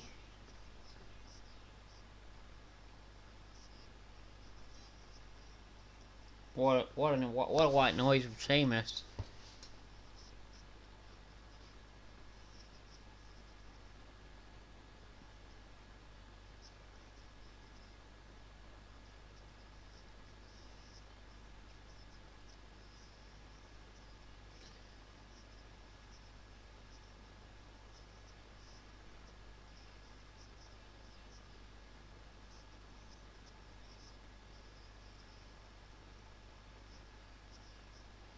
McIntyre in control. Belly to bellies all over the place. Holder, Noah's DPK. Thank you for watching on Facebook.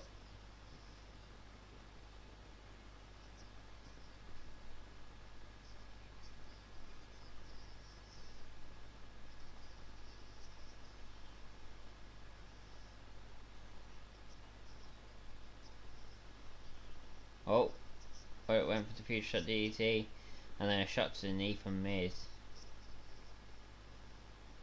For a spine buster. 1, 2. Oh, AJ Styles stops the count.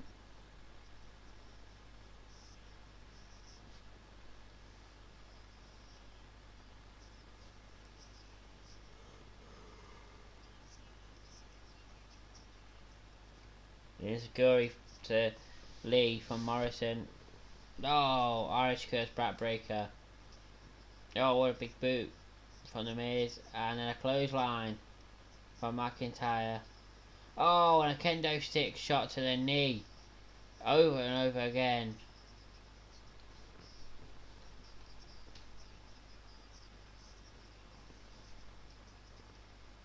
Oh, and Styles goes face first into the tree.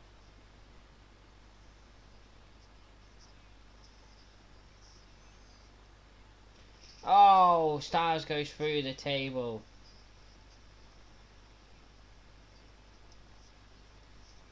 Well, this is broken down now.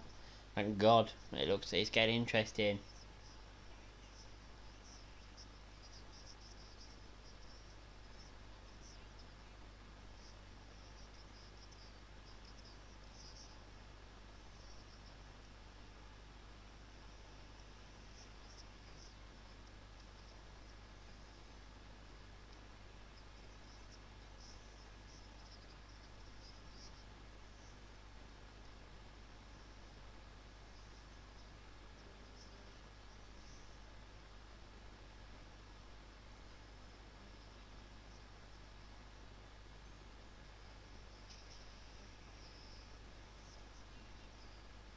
Oh, the Spirit Bomb. 1, 2, 3. Keith Lee, Sheamus and McIntyre win.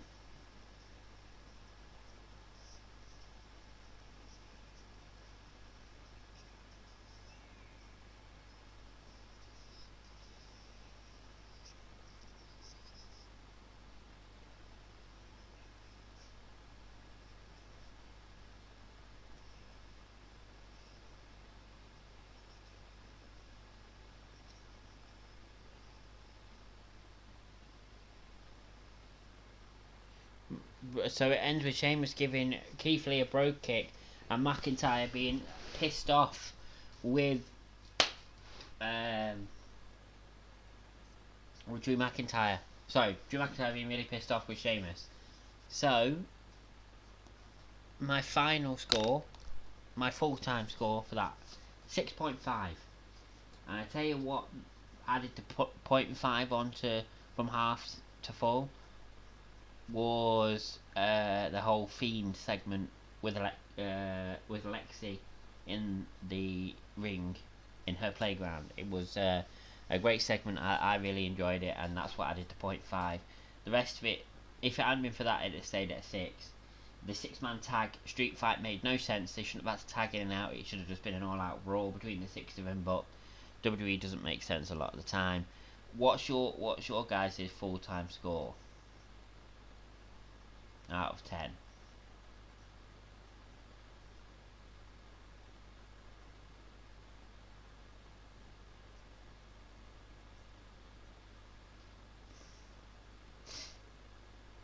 Anybody?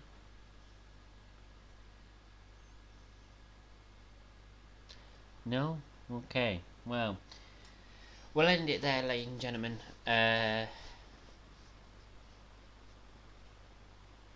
I'll be back Wednesday. Firstly, with a I'll say at 5.4. Tempted to go down to 5. Really, you say the second half was worse than the first half, and you'd go down. I went up because of the Fiend segment, but I know you. I know you didn't really like the Fiend segment, and you got to see Charlotte and Asuka twice. Yeah, that's very true. But anyway, join me Wednesday for the Slammy Award watch along. Very interested in doing that. Join me for that, and then also I'll be live for AEW Dynamite, which will be the final stream before Christmas, and I may do Friday Night SmackDown on Christmas Day. I'll definitely be watching it myself anyway, but whether I'll do a watch along for it or not, I don't know. But join me here for that if I do that. Of course, I understand if you're busy on Christmas Day and you can't tune in. I understand, but I'll see you Wednesday for the Slammy Awards. That'll be my next stream, and then Dynamite as well. So thank you for joining me here tonight.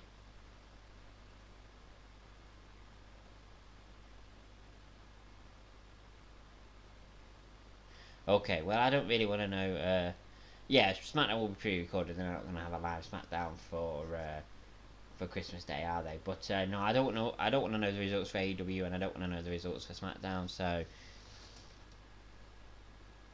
I might do SmackDown because my Christmas Day is not going to be what it originally was.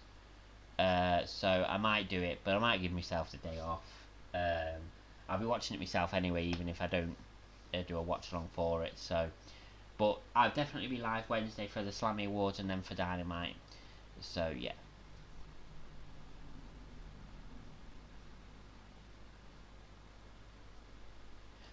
Thank you, Brahma. Well, I hope you are here Wednesday for the Slammy Awards and for Dynamite. But I completely understand if you're not. It is getting close to Christmas now. People want to just chill out and just So I completely understand. But I hope I do see you Wednesday. If not, have a very Merry Christmas, Brahma, and I shall see you whenever. And to everybody else that might not be here Wednesday, if I don't see you before Christmas, if you're not here, have a very Merry Christmas, and if I don't see you before New Year, have a very Happy New Year as well.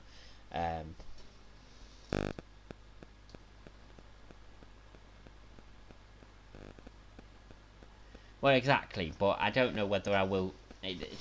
It's difficult because it's Christmas Day. I should really take Christmas Day off, but we'll see. We'll see how it goes. But anyway, as I say, hope you all enjoyed the stream. If I don't see you before Christmas or New Year, have a very Merry Christmas. Have a Happy New Year. So I will see you on Wednesday for the Slammy Awards. See you then. Bye.